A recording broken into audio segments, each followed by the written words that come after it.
My name is Caroline, and I am 33 years old. I emptied my entire life savings, $150,000, to buy a rusted abandoned gas station in the middle of nowhere. At our family Thanksgiving dinner, my mother slammed her silver fork against her fine china plate, calling me a hopeless failure, while my golden child brother slid a $1,200 dinner bill across the table for me to pay. They told me I was going to end up living in a cardboard box on the side of a dirt road.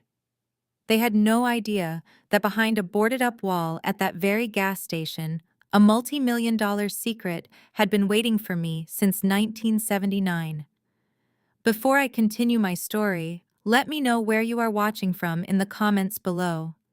Please hit the like button and subscribe if you have ever had to cut off toxic family members to protect your peace. The dining room of my parents' upscale suburban home smelled of roasted turkey truffle mashed potatoes and expensive imported Cabernet. We were gathered for Thanksgiving, but the atmosphere was anything but grateful. My mother Brenda dropped her heavy silver fork onto her bone china plate. The sharp clatter silenced the entire room, bringing the superficial chatter to an immediate halt. A gas station. Caroline Brenda scoffed, her perfectly manicured fingers gripping the stem of her wine glass so tightly her knuckles turned white. An abandoned, rusted-out gas station in rural Texas. You drained $150,000 of your savings for a toxic dump. I always knew you lacked the ambition of your brother, but this is an entirely new level of financial suicide. Bradley, my 36-year-old brother, leaned back in his custom-tailored suit. As a high-end real estate broker, he considered himself the undisputed financial genius of the family. He adjusted his heavy gold watch and let out a loud, mocking laugh that echoed off the vaulted ceilings. Without missing a beat, he picked up the leather folder containing the bill for the extravagant catered feast they had ordered and slid it across the polished mahogany table directly to me. "Pay up, Caroline," Bradley sneered, his eyes filled with malicious amusement. "Consider it your final contribution to this family before you are living in a cardboard box." I looked down at the bill. $1,200 for a single meal. For years, this had been my designated role. As a supply chain manager, I was practical, analytical, and reliable. I was the one who quietly picked up the tab, covered the shortfalls, and acted as the family emergency fund, while Bradley took all the praise for his flashy, high-risk lifestyle. My younger sister Melanie shrank into her dining chair, her eyes fixed firmly on her lap, terrified of drawing our parents' ire. But her husband Jamal refused to stay silent. Jamal is a 32-year-old architect, a brilliant and grounded African-American man who has always seen right through my family's toxic facade. He cleared his throat, setting his napkin down. "Actually, Brenda, that specific plot of land is positioned right near the proposed highway expansion zone," Jamal said, his voice calm and measured. Caroline does her research. The commercial zoning alone makes it a highly strategic investment. My father, Thomas, slammed his fist on the table, making the crystal glasses rattle. "Nobody asked for your architectural opinion, Jamal. In this house, only people who pull in multi-million-dollar commissions like Bradley get to speak on money. You should stick to drawing blueprints and let the real earners talk." I watched Jamal's jaw clench tightly as he reached under the table to squeeze Melanie's trembling hand. The blatant disrespect, the underlying prejudice, and the sheer arrogance of my father was suffocating. They thought they held all the power. They thought I was still the obedient daughter who would swallow her pride and open her wallet just to keep the peace and maintain their pristine social image. But I was done. I applied the same logic to my family that I applied to my supply chain contracts. The return on investment for this relationship was bankrupt. I did not shed a single tear. I did not raise my voice. I smoothly pulled out my credit card, placed it in the leather folder, and handed it to the catering manager, who was nervously standing nearby. Then I reached into my designer purse. I pulled out a heavy set of brass house keys and dropped them onto the center of the table. The metallic clink sounded like a judge dropping a gavel. "I signed the final paperwork this morning," I said, looking directly into my father's shocked eyes. "I bought the deed to this house from the bank." "What are you talking about?" Thomas sputtered, the color draining from his face as he stared at the keys. "3 years ago, when your terrible investments nearly put this family in bankruptcy, I stepped in. I explained, keeping my tone completely clinical and devoid of emotion. I quietly bought your debt to save you from public humiliation. On paper, you are not the masters of this grand estate. You are my tenants. And I am officially done playing your personal ATM. Brenda stood up so fast her dining chair tipped backward and crashed to the hardwood floor. Her face was twisted in absolute fury, her carefully maintained elegance completely shattering. How dare you speak to us this way after everything we have given you? You are a disgrace to this family, Caroline. Get out of my sight, my house, I corrected smoothly, picking up my purse and standing tall. And rent is due on the 1st of the month. Do not be late.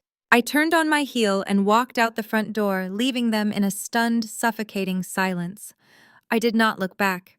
I had finally severed the toxic chains that had bound me for decades. 1 week later, the blistering Texas sun beat down on my shoulders as I stood on the cracked asphalt of my new property. The gas station was a relic from a forgotten era surrounded by dry brush and the endless stretch of an empty county road. Two vintage, rusted gas pumps stood like silent sentinels under a fading metal canopy. The main convenience store building was heavily weathered, the white paint peeling away in thick, dry strips. But my analytical mind was not focused on the decay. It was focused on a strange architectural anomaly at the back of the building.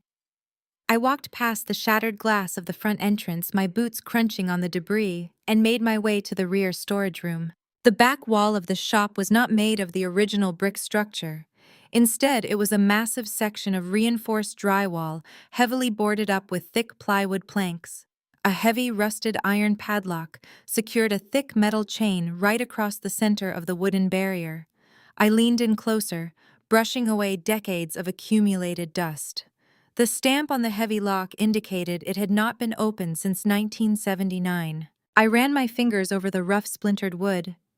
My family thought I had thrown my life away on a worthless pile of garbage. They had no idea that I was standing inches away from a secret that would turn my entire world upside down. I stepped back from the boarded-up wall, wiping a layer of thick grime from my hands. Early the next morning, a rusted pickup truck crunched onto the gravel lot behind me. The door creaked open, and a burly man with a sun-beaten face stepped out, adjusting a stained baseball cap. This was the local demolition contractor I had called to clear the hazardous debris from the property. He took one look at my tailored blazer and designer boots, and a condescending grin immediately spread across his face. "Well, now you must be the new owner," he drawled, looking me up and down. I took a walk around the perimeter. Taking down that back wall and hauling the trash is a big job for a little lady. Given the hazardous materials, I am quoting you $35,000. Take it or leave it. I did not flinch. Working in corporate supply chain management meant I dealt with predatory vendors on a daily basis. I pulled a sleek tablet from my bag and opened a complex spreadsheet. "Let us break down your math," I said, my voice completely devoid of emotion. "Standard commercial dumpster rental in this county is $400 per week. The hourly rate for unskilled demolition labor caps at $25 an hour.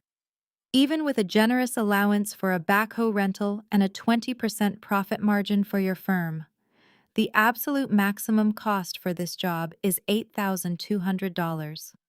You are attempting a 400% markup because you see a woman standing alone on a dirt lot." His face turned a deep, angry shade of red. He opened his mouth to argue, but I raised my hand to silence him. "Do not bother," I said sharply. "You are fired before you even started. Get off my property." He muttered curses under his breath, climbed back into his truck and sped away, kicking up a massive cloud of dust. I calmly walked over to my own SUV, popped the trunk, and pulled out a heavy steel sledgehammer I had purchased that morning. I stripped off my blazer, tossed it into the passenger seat, and rolled up my sleeves. If I wanted a job done right without being extorted, I would do it myself. I marched up to the boarded-up section behind the convenience store. The heavy iron padlock from 1979 hung defiantly on its rusted chain. I gripped the sledgehammer with both hands, planted my boots firmly on the concrete, and swung with everything I had. The heavy steel head smashed into the padlock with a deafening crack. I swung again, then a third time. On the fourth massive strike, the brittle rusted metal shattered, dropping to the floor in pieces. I pulled the chain free and began violently swinging at the plywood and drywall. The wood splintered and gave way. Decades of dust plumed into the Texas heat. I cleared away heavy chunks of debris until a hole large enough to walk through was exposed. I grabbed a heavy-duty tactical flashlight from my belt and stepped into the pitch-black void. The air inside was surprisingly cool and heavy, carrying the distinct, unmistakable scent of aged rubber, preserved leather, and engine oil. I swept the flashlight beam across the massive subterranean space. It was not a simple storage room. It was a reinforced, climate-controlled garage bunker. In the center of the concrete floor sat three enormous, low-slung silhouettes, entirely draped in heavy, dust-caked canvas tarps. My heart pounded against my ribs as I walked up to the first silhouette. I grabbed the edge of the thick canvas and pulled it back in one swift, forceful motion. The dust flew into the air, revealing a sight that made my breath catch in my throat. Resting on heavy-duty jack stands was a pristine original 1966 Shelby Cobra 427. The iconic muscular curves of the midnight blue bodywork gleamed flawlessly under the beam of my flashlight. The white racing stripes running down the center were completely untouched by time. I rushed to the second tarp and pulled it back, then the third. Two more Shelby Cobras, one in cherry red, and another in an ultra-rare British racing green, sat in absolute silence. They were perfectly preserved. The previous owner had meticulously prepared them for long-term storage, draining the corrosive fluids, oiling the engine blocks, and raising the chassis to protect the suspension. In the high-end collector market, these specific, original big block V8 monsters were the holy grail of American automotive history. But my analytical mind quickly overrode the awe. Finding them was one thing. Owning them legally was another. I swept my flashlight toward the back corner of the bunker and spotted a massive cast-iron floor safe embedded directly into the concrete. I walked outside, pulled out my phone, and called the most reputable bonded locksmith in the county. 2 hours later, a quiet professional named Greg arrived with a truck full of specialized drilling equipment. I paid him handsomely up front and made him sign a strict non-disclosure agreement. It took him 3 grueling hours to crack the complex dial combination, but eventually the heavy iron door swung open. Inside the safe lay a stack of yellowed manila folders. I carefully opened the first one. It contained the original manufacturer certificates of origin and the pristine 1960s vehicle titles for all 3 Shelby Cobras. I cross-referenced the names. The titles were registered to the exact same man whose estate had sold me the gas station. I pulled out my own closing documents. The deed specifically transferred all property structures, fixtures, surface rights, and subsurface contents to the buyer. There were no heirs. The estate had been liquidated by the state, and I had bought it in its entirety. The cars belonged to me, legally, entirely, and unquestionably. Early the next morning, I stood waiting by the newly installed chain-link fence as a sleek black sedan pulled up. Mr. Caldwell, my veteran commercial and estate lawyer, stepped out alongside a man wearing white cotton gloves. This was a renowned classic car appraiser Mr. Caldwell had flown in overnight. The appraiser walked into the bunker and spent 4 painstaking hours going over every inch of the vehicles. When he finally emerged, he was sweating and trembling with pure excitement. Matching numbers, he gasped, pulling off his gloves. Every single component from the engine blocks down to the original wooden steering wheels matches the factory records. These are not replicas, they are untouched survivors. Given the current auction market, each of these vehicles will easily command a minimum of $3 million. Caroline, you are looking at nearly $10 million in automotive history. Mr. Caldwell adjusted his glasses and looked at me with a rare, genuine smile. And that brings me to the second piece of business. I received a certified letter from the Texas Department of Transportation this morning. He handed me a crisp, legal document. The state has officially approved the new highway expansion. They are invoking eminent domain to claim the northern third of your empty dirt lot. By law, they must compensate you at the newly inflated commercial zoning rate. They are offering $2.5 million for that sliver of dirt. I stared at the paper. My $150,000 investment had just exploded into a $12 million fortune in less than a week. The sheer magnitude of the victory washed over me, but I maintained my absolute composure. I did not scream or jump for joy. I simply nodded, calculating my next strategic moves. Draft the acceptance for the state offer immediately, I told Mr. Caldwell. And contact the premier auction houses for the cars. We demand absolute discretion until the hammer drops. But in the world of high-stakes real estate, secrets are the hardest currency to keep. Over 300 miles away, my arrogant brother Bradley was sitting in his flashy office, desperately dodging calls from aggressive creditors. His reckless cryptocurrency gambling had finally caught up with him, leaving him drowning in $2 million of violent underground debt. Desperate for a lifeline, he had reached out to his sleazy network of property insiders to see if any quick flips were available. One of his contacts, a corrupt clerk at the Texas zoning office, tipped him off about a massive state payout being awarded to a recently purchased gas station lot. When the clerk mentioned the buyer's name, Bradley nearly choked on his expensive coffee. The realization that his supposedly worthless sister had just stumbled into a multi-million-dollar windfall sent him into a spiral of ravenous greed. He immediately picked up his phone and dialed our mother, Brenda. "Mom, you need to listen to me very carefully," Bradley said, pacing his office with manic energy. "Caroline has completely lost her mind. She bought that toxic dump because she is suffering from a severe manic episode. But the state is about to hand her $2.5 million for the land, and rumor has it, she found something incredibly valuable hidden on the property. We have to step in before she squanders our family's rightful money." Brenda gasped dramatically on the other end of the line. I knew she was unstable. Buying that garbage pile was the ultimate proof. "What do we do?" Bradley smiled wickedly, his self-preservation instinct turning ruthless. "We file for involuntary conservatorship. We tell a judge she is a danger to herself financially. Once we have legal control over her assets, we institutionalize her, liquidate the property, and manage the money ourselves. It is for her own good." 2 days later, I was standing on the secure lot of the gas station reviewing environmental cleanup bids on my tablet. A sleek silver luxury SUV abruptly pulled up to the locked security gate. Brenda, Thomas, and Bradley stepped out, pressing their faces against the chain-link fence. They looked at the heavy machinery and the armed security guards I had hired with visible confusion. I walked over to the gate, keeping the heavy iron barrier locked securely between us. I stood with my arms crossed, perfectly composed. "Caroline, darling." Brenda cried out immediately, turning on the waterworks. Her performance was Oscar-worthy. "We were so incredibly harsh at Thanksgiving. We have barely slept. We just miss our precious daughter so much. We are family, Caroline. Let us in so we can help you manage all this stress. You do not have to do this alone," Bradley chimed in, adopting a sickeningly sweet tone. "Exactly, sis. We heard about the state payout.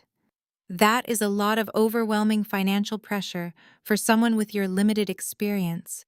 Let the experts in the family take the wheel. We are here to protect you." I did not argue with their fake tears. I did not raise my voice or defend my sanity. I calmly reached into my pocket, pulled out my smartphone, and tapped the screen. I turned the volume all the way up and pressed play on an audio file. I had received it that morning from a highly paid private investigator. I retained the moment I realized my family would eventually come crawling back. Bradley's own voice echoed loudly through the phone speakers. "My sister is completely delusional. I am getting my parents to file for conservatorship right now. We will have her locked up in a psychiatric ward by Friday, liquidate whatever cars she found in that bunker, and split the cash. The judge will hand me the keys to her estate without batting an eye." The audio clipped off. The absolute silence that followed was deafening.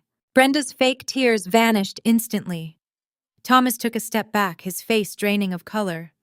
Bradley's charming smile twisted into a mask of pure, unadulterated rage. Caught red-handed, he completely dropped the loving brother act. "You cannot keep this from us," Bradley screamed, grabbing the chain-link fence and shaking it violently. "You do not have the right to hoard family money. The money you used to buy this place was stolen from us. You are a sick, selfish failure, and I am going to see you destroyed in court. I will take everything you own." I looked at him with utter indifference. I slid my phone back into my pocket and offered him a chillingly polite smile. "I look forward to destroying you on the public record," I said smoothly. "See you in court, brother." I turned my back on Bradley's screaming face and walked toward my SUV. The heavy iron gate stood locked between us, a physical representation of the iron boundary I had finally established. I drove away from the dusty lot, leaving them to choke on my exhaust fumes. They thought filing a legal petition would intimidate me into surrendering. They fundamentally misunderstood who they were dealing with. Exactly 1 week later, I sat in the private mahogany-paneled dining room of an elite country club in downtown Houston. Across from me sat Mr. Kensington, a lead auctioneer for a globally recognized classic car auction house. We were finalizing the catalog placement for the cherry red Shelby Cobra. The atmosphere was refined, quiet, and highly exclusive. Suddenly, the heavy oak doors burst open. Brenda and Bradley stormed into the dining room, trailed by a man in a cheap suit holding a thick manila envelope. The refined murmur of the country club ground to an absolute halt.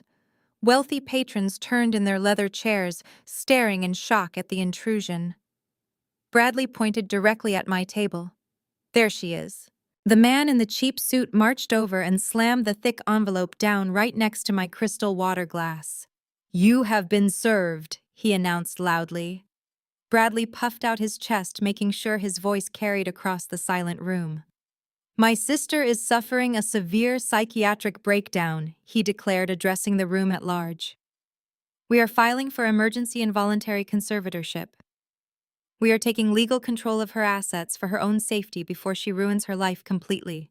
Brenda immediately launched into her performance. She threw her hands over her face, producing loud, dramatic sobs. "Caroline, sweetie, please do not fight us. We just want to get you to a hospital. We love you too much to watch you lose your mind." I did not flinch. I did not raise my voice or scramble to defend my sanity. I calmly picked up my linen napkin, dabbed the corners of my mouth, and placed it neatly on the table. I looked directly at Mr. Kensington, who was watching my family with undisguised disgust. "I sincerely apologize for the unruly audience," I told him, keeping my tone completely even. "My family has a flair for amateur theater." I raised my hand and signaled the club manager, who was already rushing over with 2 massive security guards. "Please escort these non-members off the premises," I instructed. "They are trespassing." Bradley's smug smile vanished as the security guards grabbed him by the arms. "You cannot ignore a court summons," he yelled as they dragged him backward. "We own you now." I picked up the manila envelope, ordered a fresh glass of sparkling water, and went right back to discussing the auction reserve price. Let them have their public tantrum. I was going to bury them with paperwork. The next morning, I sat in Mr. Caldwell's sleek, high-rise office. We spread the conservatorship petition across his glass desk. The document was a masterclass in fiction.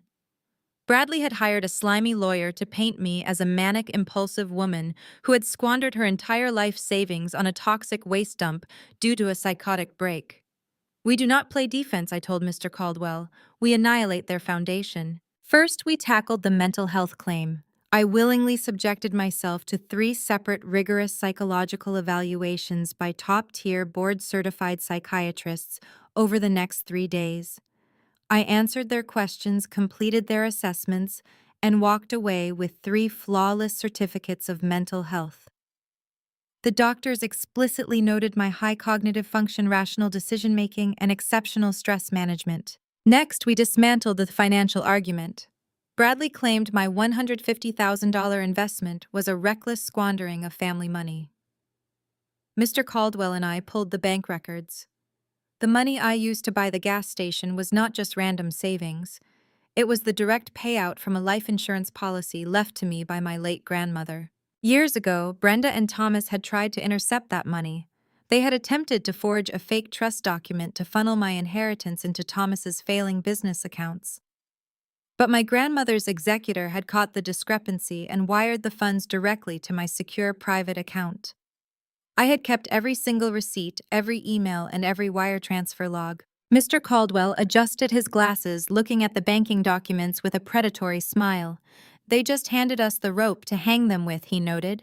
This is documented proof of their previous attempt at wire fraud. While I was building an airtight legal fortress, desperation was tearing my toxic family apart from the inside. Bradley's underground crypto gambling debts were coming due, and his creditors were getting violent. Late that night, inside my parents' sprawling, heavily mortgaged house, Thomas and Brenda cornered my younger sister, Melanie. They shoved a fabricated affidavit into her hands. "Sign it," Thomas demanded, standing over her menacingly. "Swear that you saw Caroline acting manic and threatening self-harm at Thanksgiving. Your testimony as her sister will guarantee the judge grants the conservatorship." Melanie shook her head, tears spilling down her cheeks. "I cannot do that, Dad. It is a lie. Caroline is fine. You just want her money." Before Thomas could scream at her, a strong hand grabbed his shoulder and shoved him backward. Jamal stepped between his wife and her toxic parents. As an African-American architect who had swallowed their elitist, racist microaggressions for 5 years. Just to keep the peace, Jamal had finally reached his absolute limit. "Do not ever raise your voice at my wife again," Jamal warned, his voice a low, dangerous rumble. Thomas sneered, his true colors showing. "You think you have power here? If she does not sign this paper, I will make a few calls to my developer friends. I will ruin your architectural firm overnight. You will never design a building in this state again." Jamal did not back down. Instead, a slow, cold smirk spread across his face. He reached into his jacket pocket and pulled out his smartphone. The screen was brightly lit, showing an active voice recording app capturing every single word. "That is textbook extortion," Thomas Jamal said smoothly. "And I have every second of it saved on the cloud." Brenda gasped, covering her mouth in horror. Thomas froze, suddenly realizing he had walked directly into a trap. Jamal reached out, grabbed Melanie's coat, and wrapped it around her trembling shoulders. "We are officially done with this family," Jamal declared. He took his wife's hand and walked out the front door, leaving Thomas and Brenda screaming in the foyer. The Golden family was fracturing, and I was about to deliver the final blow. Have you ever gathered irrefutable evidence to protect yourself from manipulative relatives? 2 hours after Jamal and Melanie walked out of my parents' house, my secured phone buzzed. It was a text from Jamal asking for an immediate confidential meeting. I instructed him to come straight to Mr. Caldwell's high-rise office in downtown Houston. When Jamal and Melanie arrived, they looked exhausted but profoundly relieved. Melanie pulled me into a tight hug, apologizing for not standing up to our parents sooner. I told her there was nothing to apologize for. She had finally broken the cycle, and that was all that mattered. Jamal sat across from Mr. Caldwell's glass desk and slid a sleek silver flash drive across the polished surface. He looked at me with absolute clarity. "Your father tried to force Melanie to sign a perjured affidavit to aid their conservatorship petition." Jamal explained, his voice steady and professional. "When I intervened, he threatened to use his developer contacts to destroy my architectural firm. I recorded the entire extortion attempt on my phone. The audio files are on that drive." Mr. Caldwell smiled, tapping his expensive pen against his notebook. "That is witness tampering and extortion," he noted, "a felony in the state of Texas." But Jamal was not finished. "There is a second folder on that drive," Jamal said, leaning forward. "A few weeks ago at a family dinner, Bradley asked me to look at a floor plan on his laptop. He left his browser open to a secure encrypted messaging app. I saw numbers that did not make sense, so I took photos with my phone. I dug into it. Bradley does not just have a minor spending problem. He has exactly $2 million in debt to an underground crypto gambling syndicate. The syndicate has given him a strict deadline. He is not trying to put you in a conservatorship to protect you, Caroline. He is trying to steal your assets to pay off a violent cartel before they break his legs." The final puzzle piece clicked into place. The sheer desperation, the sloppy legal petition, the frantic public ambush at the country club. It was all a frantic scramble for survival. Bradley was a drowning man, trying to use my newfound wealth as a life raft, and my parents were blindly helping him tie the noose around my neck. I looked at Mr. Caldwell, feeling a surge of pure icy adrenaline. "We do not settle," I told him. "We let them walk into that courtroom, and we lock the doors behind them." The morning of the conservatorship hearing arrived with a heavy downpour of Texas rain. I walked into the courthouse wearing a sharply tailored charcoal suit, my posture perfectly straight, my expression entirely unreadable. Mr. Caldwell walked beside me carrying a single thick leather briefcase. Bradley, Brenda, and Thomas were already seated on the petitioner's side of the courtroom. Bradley wore a flashy designer suit, his leg bouncing nervously under the table. Brenda had completely abandoned her usual country club elegance, opting for a drab conservative dress and minimal makeup to play the role of the exhausted, heartbroken mother. Their sleazy lawyer stood up as the judge, a stern, no-nonsense man named Judge Harrison, took the bench. The opposing counsel launched into a theatrical opening statement. He painted a tragic picture of a loving, affluent family, desperately trying to save their eldest daughter from a severe manic episode. He claimed I had thrown away my life savings on a toxic, worthless plot of land, alienated my loving family, and was now a danger to my own financial and physical well-being. Brenda was called to the stand. She delivered an Oscar-worthy performance, sobbing into a tissue as she described how I had allegedly screamed at them during Thanksgiving and exhibited signs of severe paranoia. "I just want my little girl safe and sound," Brenda cried, looking directly at the judge. "She is not in her right mind.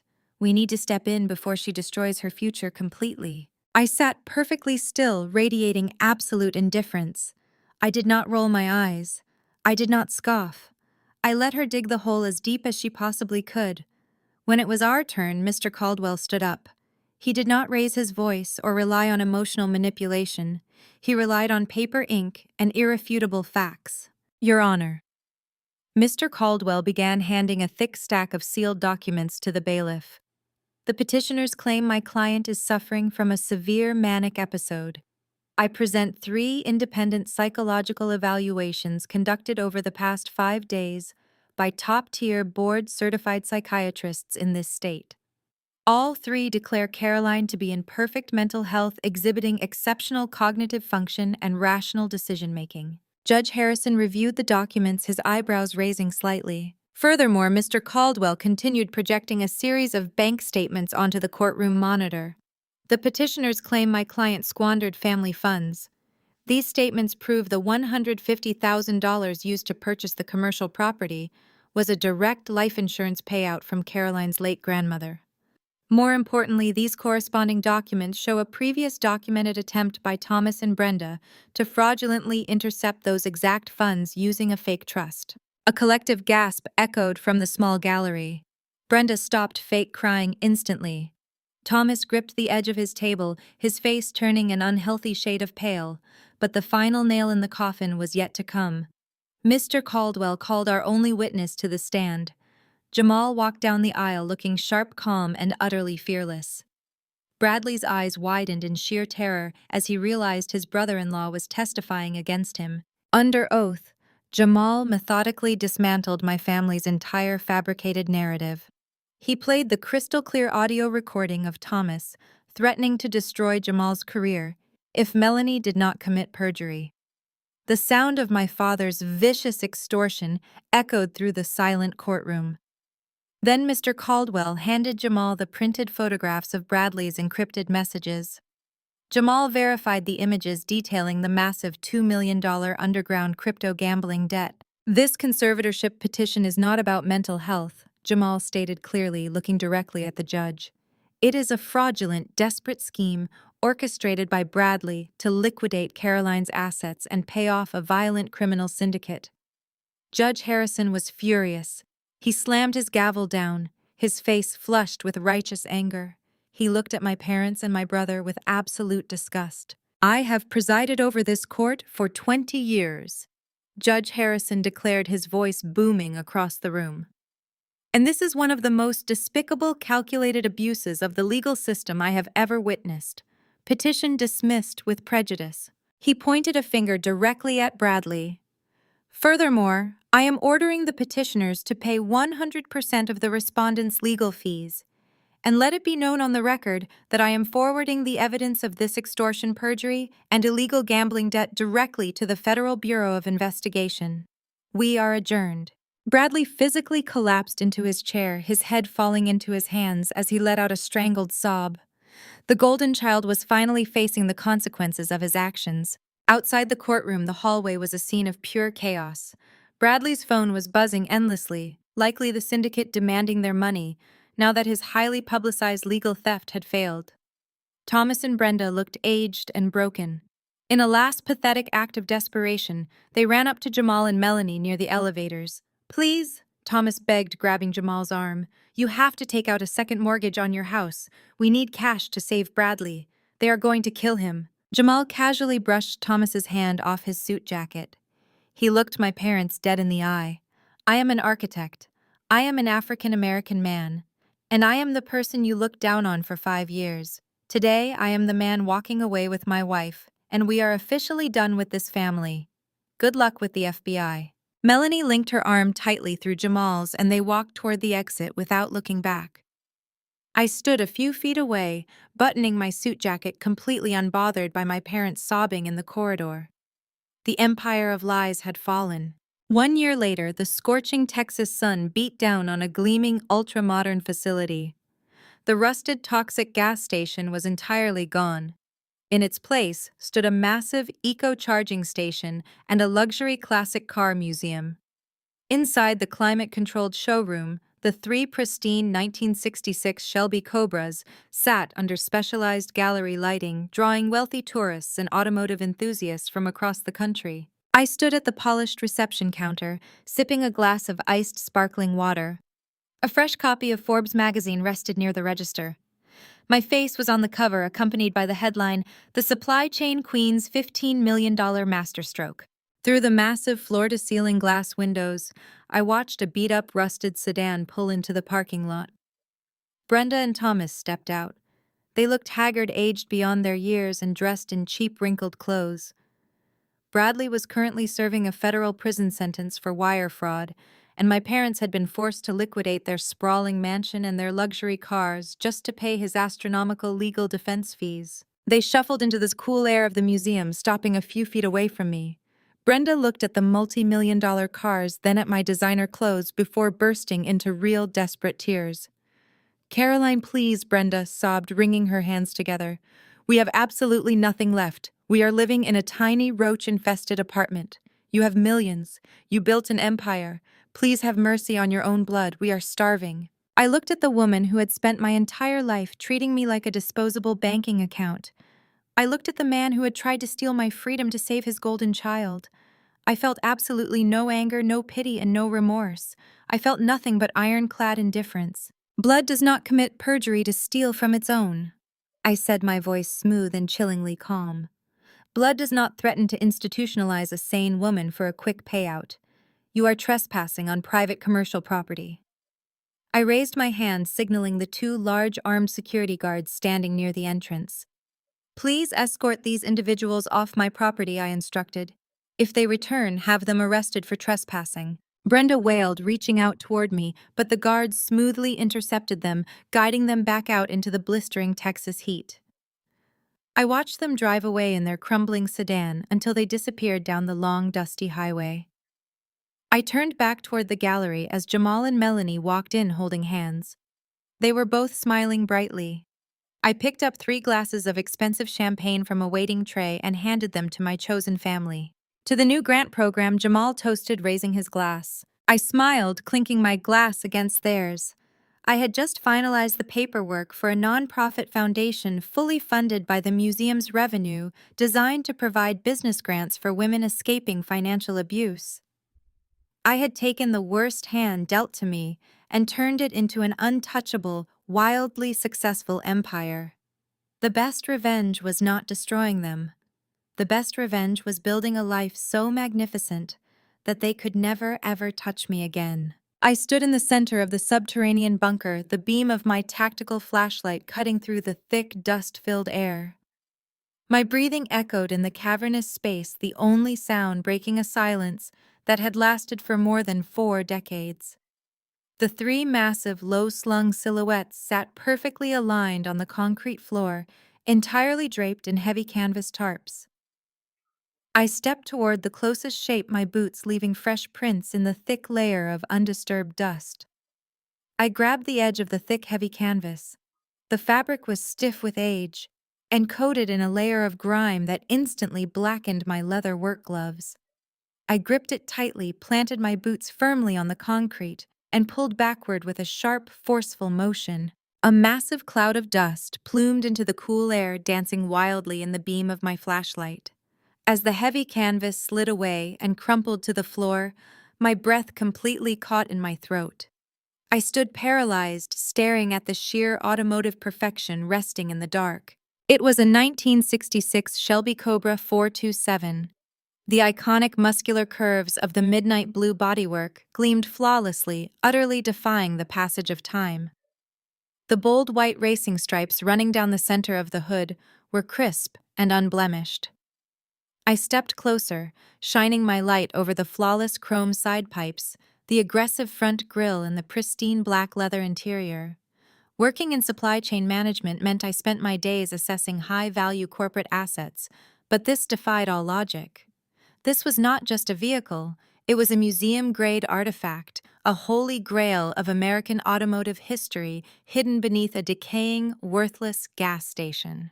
I quickly moved to the second tarp, grabbing the canvas and throwing it to the ground with a heavy thud. A second Shelby Cobra emerged from the shadows, this one painted a deep, brilliant cherry red, with a flawless clear coat that mirrored the light of my flashlight. My heart hammered against my ribs as I rushed to the third and final silhouette. I ripped the cover away to reveal an ultra-rare British racing green model. All three vehicles were in astonishing, immaculate condition. My analytical mind immediately kicked into gear, processing the mechanical reality of the scene in front of me. These cars had not been abandoned haphazardly by someone who simply forgot about them. The previous owner had executed a meticulous professional-grade long-term storage protocol. I crouched down and shined my light under the chassis of the midnight blue Cobra. The vehicle was resting securely on heavy-duty steel jackstands, taking the entire weight of the heavy engine off the suspension to prevent the shocks from sagging. The tires were slightly deflated, but completely free of dry rot. I unlatched the hood of the cherry red model, the metal mechanism clicking smoothly. The massive big block V8 engine was coated in a thin layer of specialized protective oil to prevent rust and corrosion. The hazardous fluids had been expertly drained from the lines. Someone had loved these machines deeply and had intended to preserve them for eternity. In the high-end collector market, original big block V8 Shelby Cobras with matching numbers were astronomical assets. I was looking at millions of dollars sitting silently in the dark. But finding them was only half the battle. Owning them legally was an entirely different war. My arrogant parents and my greedy brother would undoubtedly try to claim I had no rights to the contents of the bunker the moment they found out. I needed absolute, irrefutable proof of ownership. I swept my flashlight beam away from the vehicles, illuminating the back corners of the reinforced bunker. Past a stack of vintage oil cans and a pristine 1970s Coca-Cola vending machine, my light caught a dull, matte reflection. I walked over to the far wall. Embedded directly into the thick concrete foundation was a massive cast-iron floor safe. The combination dial was rusted shut, and the heavy metal handle felt completely immovable, locked tight since the Carter administration. I did not waste time trying to force it open with my sledgehammer. I turned around, marched out of the bunker, and stepped back into the blinding, scorching Texas heat. I pulled out my smartphone, immediately searching for the most reputable, highly rated commercial locksmith in the county. I found a company specializing in bank vaults and estate safes. I called their emergency line and offered double their premium rate for immediate, highly confidential service. 2 hours later, an unmarked white van pulled onto the gravel lot. A quiet, heavily tattooed professional named Greg stepped out carrying 2 massive toolboxes. I met him at the chain-link gate, handed him a clipboard, and demanded he sign a strict, ironclad non-disclosure agreement before he took a single step onto my property. Greg scanned the legal document, shrugged indifferently, and signed his name. I led him through the breached drywall and down into the bunker. When Greg saw the 3 Shelby Cobras, he stopped dead in his tracks. He let out a low whistle, his eyes wide with absolute shock. I stepped directly into his line of sight, breaking his trance. "You are not here for the cars," I said, my voice sharp and commanding. "You are here for the safe in the corner. You crack it, you get paid, and you forget everything you saw today." Greg nodded, respectfully unpacked his specialized drilling equipment, and got to work. For the next 3 hours, the screeching sound of diamond-tipped drill bits biting into hardened steel echoed through the underground space. The Texas heat radiated through the ceiling, making the bunker feel like a literal oven, but I did not leave the room for a single second. I stood leaning against the concrete wall, watching his every move, ensuring nothing was compromised. Finally, a loud, heavy mechanical clunk echoed in the room. The internal locking mechanism had surrendered. Greg wiped the sweat from his forehead, packed up his tools without asking a single question, and accepted the thick envelope of cash I handed him. I escorted him back to his van, locked the perimeter gate securely behind him, and returned to the bunker alone. I knelt on the dusty concrete floor in front of the safe. I grabbed the heavy iron handle and pulled with all my strength. The thick door groaned loudly, swinging outward on stiff hinges. Inside the dark steel-lined cavity lay a neat stack of yellowed manila folders, protected from moisture by a sealed, heavy-duty plastic sleeve. I pulled the folders out, my hands trembling slightly as I untied the brittle string holding them together. I opened the first folder and carefully unfolded the documents inside. The scent of old dry paper filled the air. My eyes scanned the typed text. They were the original manufacturer certificates of origin from Shelby American, resting neatly alongside the pristine notarized 1960s vehicle titles for all 3 cars. I pulled out the deed to the property I had signed just days ago. I laid my recent closing documents side by side with the vintage car titles on the hood of the Blue Cobra. I cross-referenced the names. The titles were registered to the exact same man whose estate had sold me the gas station. He had no living heirs. The state of Texas had liquidated the property, treating it as a worthless, abandoned commercial lot. I traced my finger over the exact legal clause my lawyer had drafted into the purchase agreement. The text was glaringly clear. The deed specifically transferred all property structures, fixtures, surface rights, and subsurface contents to the buyer in their entirety. There were no loopholes. There were no missing signatures. The estate had sold the land and everything buried beneath it. I had bought it all. The cars belonged to me, legally, entirely, and unquestionably. I carefully packed the priceless documents back into my briefcase. My family had mocked my financial suicide and laughed at my failure. They had no idea that my $150,000 investment had just secured me an untouchable automotive empire. I locked the heavy iron door of the safe and climbed back out into the blistering Texas afternoon. My first call was to a private security firm. By nightfall, a heavy-duty chain-link fence surrounded the entire perimeter of the gas station, patrolled by 2 armed guards. I was taking absolutely no chances. Early the next morning, I stood by the newly installed security gate with a cup of black coffee in hand.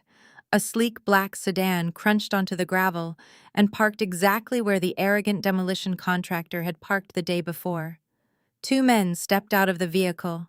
The first was Mr. Caldwell, my veteran commercial and estate lawyer. He was a man who traded in fax contracts and bulletproof legal strategies. Beside him was an older gentleman carrying a specialized metal toolkit and wearing a pair of pristine white cotton gloves.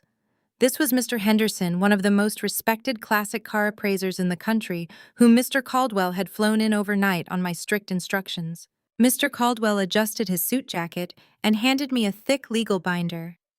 "We have filed the deed registration with the county," he stated smoothly.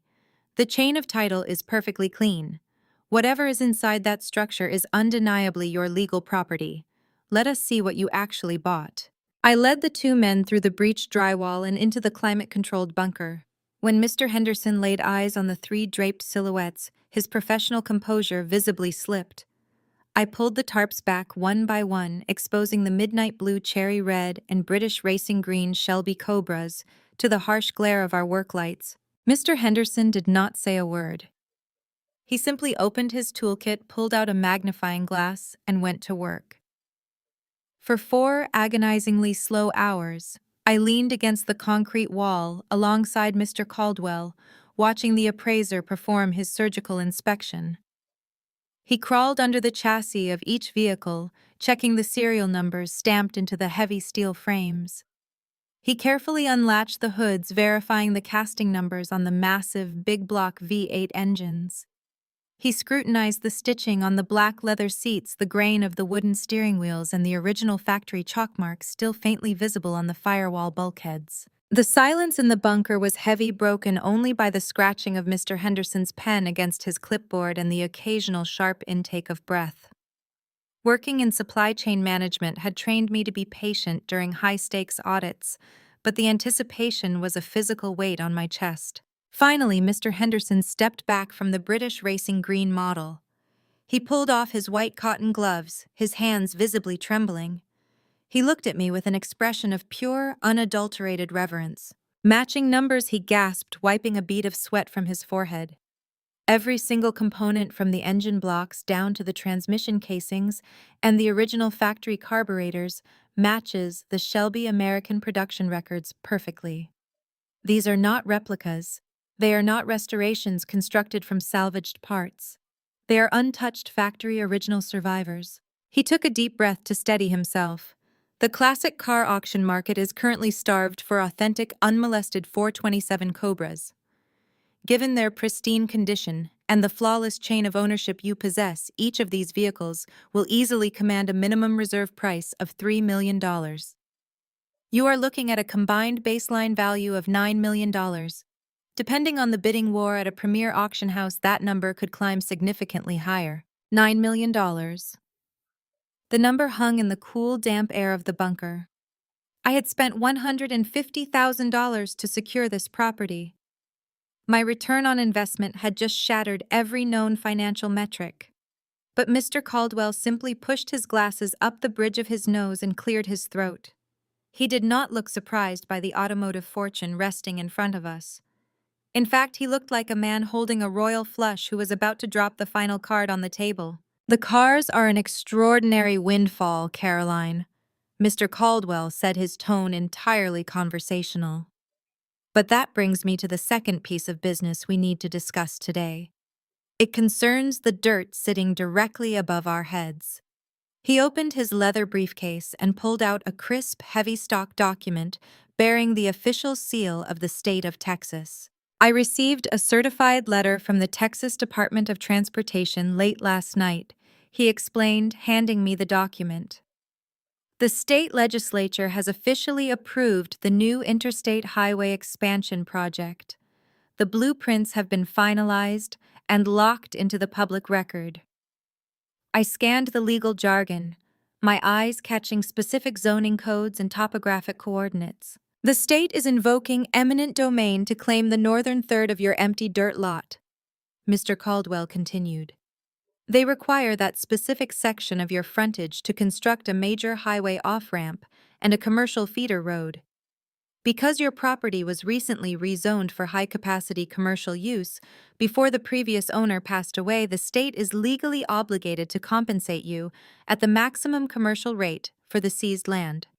Because eminent domain requires just compensation based on the highest and best use of the property, they cannot lowball you with residential or agricultural valuations." He pointed to a bolded figure at the bottom of the second page.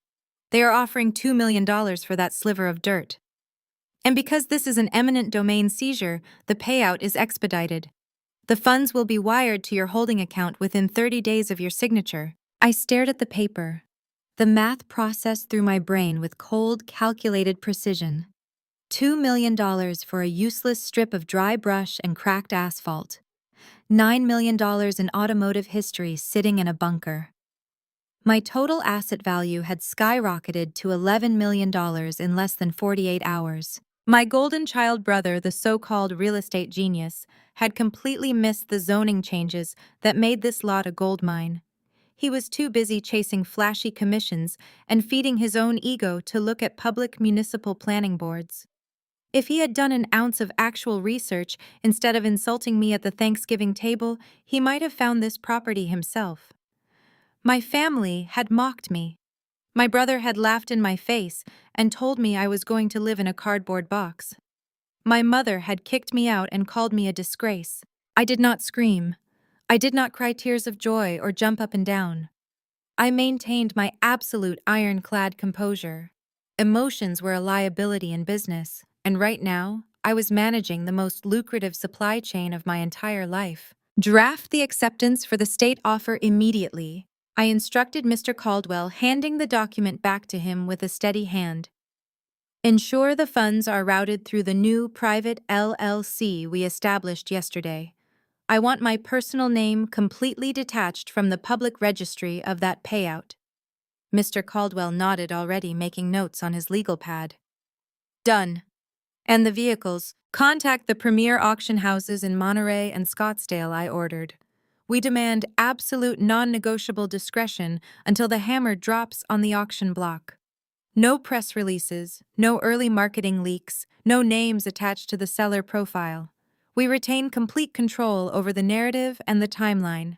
Mr. Henderson quickly agreed, promising to utilize his most confidential transport contacts to move the vehicles to a secure climate-controlled vault in Houston pending the auction arrangements. I walked out of the bunker and stood in the blazing Texas sunlight looking out over my property.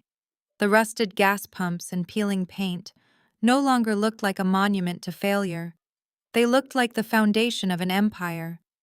I had secured my financial freedom entirely on my own terms. The money was safe, the assets were verified, and my future was bulletproof. But in the world of high-stakes real estate and state-level infrastructure projects, public records are eventually updated. Secrets are the hardest currency to keep, especially when millions of dollars are shifting hands. I knew it was only a matter of time before the vultures caught the scent of the kill. 300 miles away in a sleek glass-walled office in downtown Houston, the lead vulture was already circling. Bradley sat behind his massive mahogany desk, staring at a highly encrypted messaging app on his private laptop. His hands, usually so steady and perfectly manicured, were shaking uncontrollably. The screen glared back at him with a flashing red negative balance. $2 million. That was the exact amount he owed to a ruthless underground crypto gambling syndicate. Bradley had spent the last 2 years leveraging his clients' escrow funds, borrowing heavily against his own fabricated success, and gambling it all on a catastrophic insider tip that completely imploded. The syndicate had sent him a final terrifying warning that very morning. The text messages were explicit and devoid of mercy. They knew his home address. They knew his daily routine. He had exactly 14 days to produce the cash, or they were going to start breaking bones. He wiped a heavy bead of cold sweat from his forehead. His office phone vibrated sharply against the wood, making him jump out of his leather chair. It was not the syndicate. The caller ID showed Kevin, a corrupt municipal clerk at the Texas zoning office whom Bradley frequently bribed for early commercial real estate tips. Bradley snatched up the receiver, desperate for any kind of quick flip or lucrative commission that could save his life. "Tell me you have something good," Kevin Bradley demanded aggressively, loosening his expensive silk tie. "Brad, you completely missed a massive blind spot," Kevin replied. His voice hushed and hurried over the line. "Remember that rusted-out gas station property in the middle of nowhere?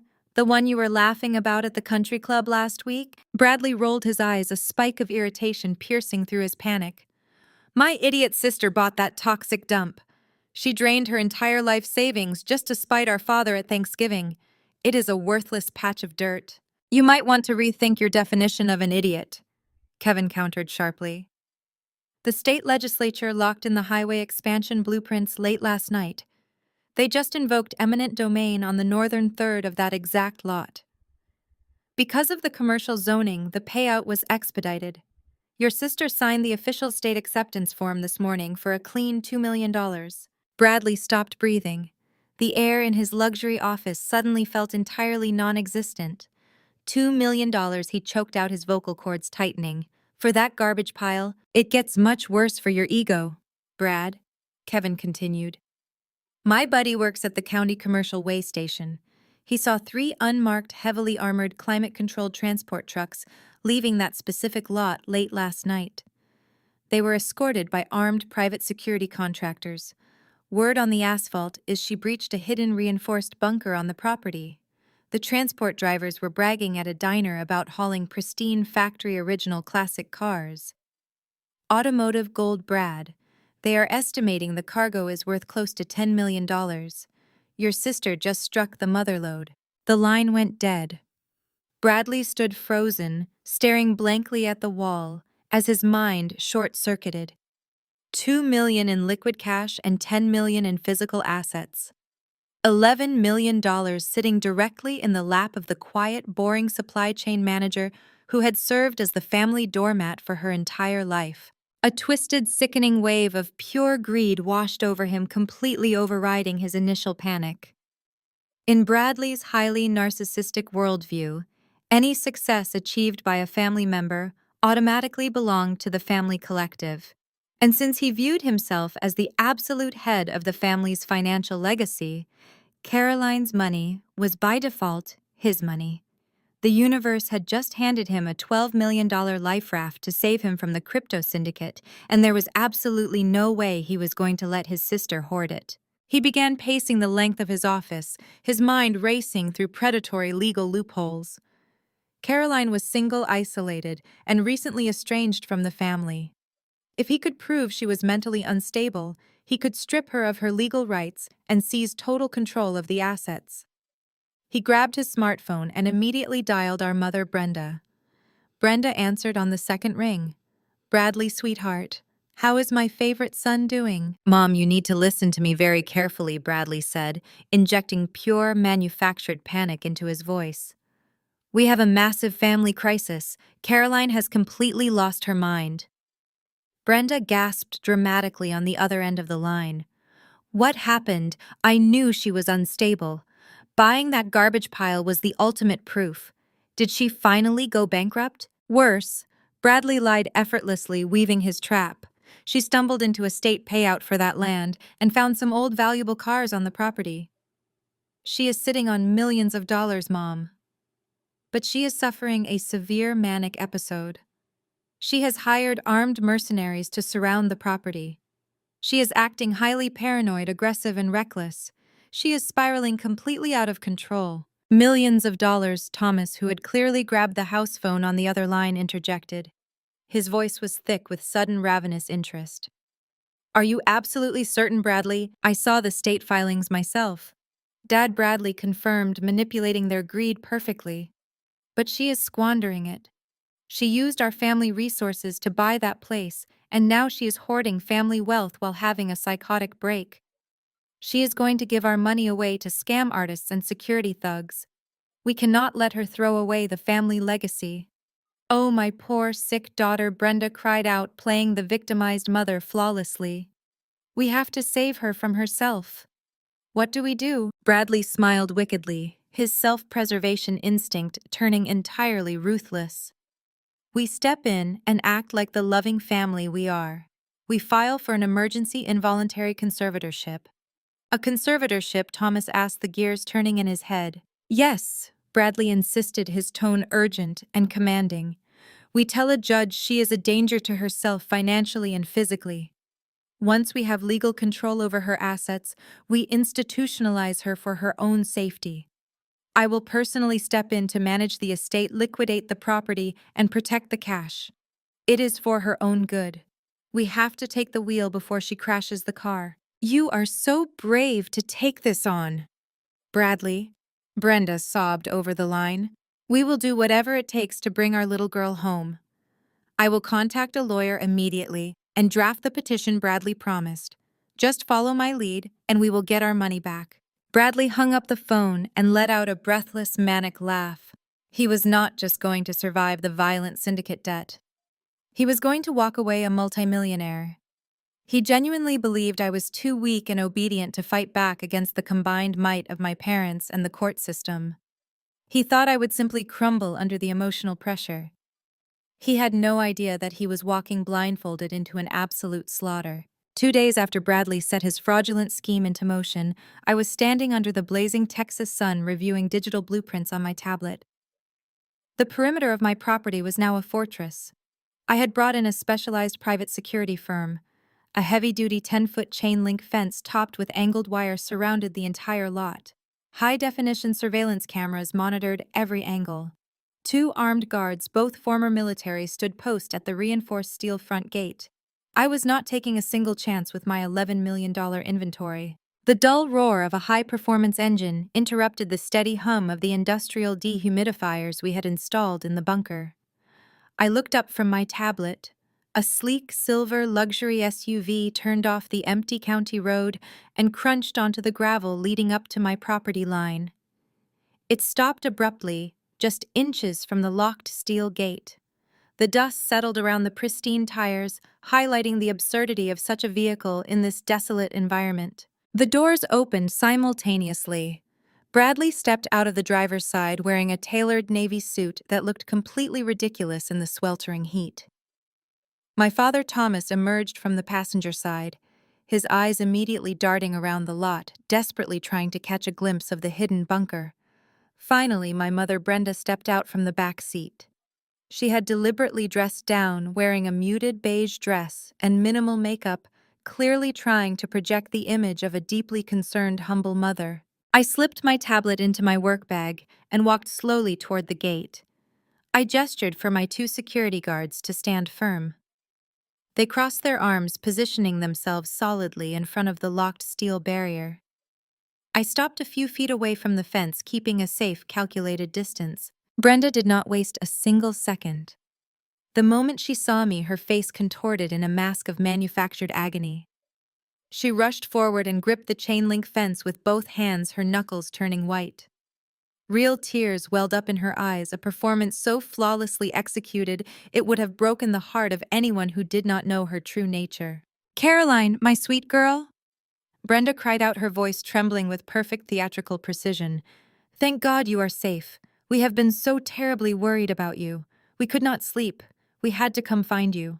I stood perfectly still, my expression entirely unreadable. I did not cross my arms defensively. I simply let my hands rest at my sides, projecting absolute unbothered calm. I let her continue. "We were too harsh at Thanksgiving." Brenda sobbed, pressing her face against the metal wire. "We were wrong, and we are so incredibly sorry. We just miss our daughter. We are family, Caroline.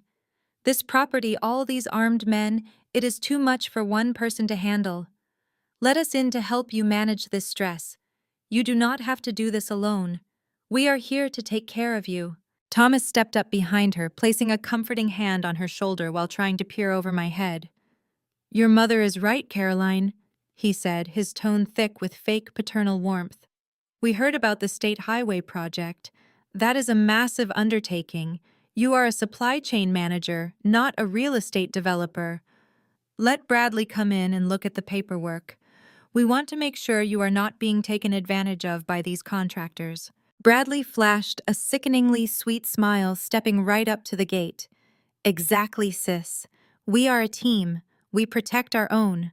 Just unlock the gate and we can go inside, sit down, and figure out the best financial strategy for your new assets." I analyzed their body language with the same cold precision I used to audit fraudulent suppliers.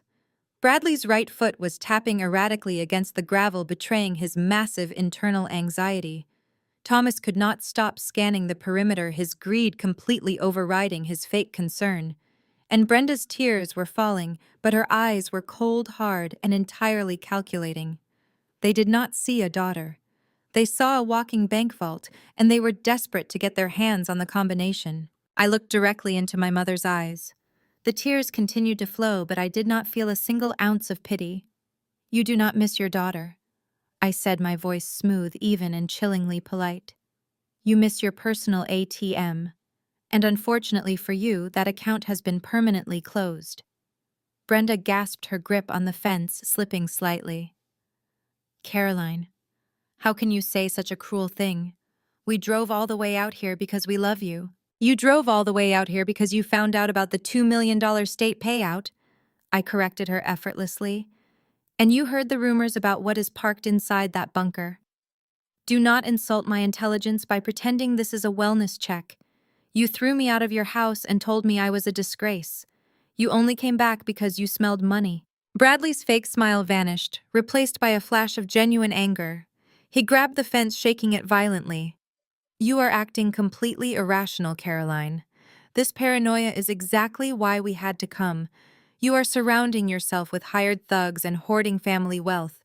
You are clearly not in your right mind.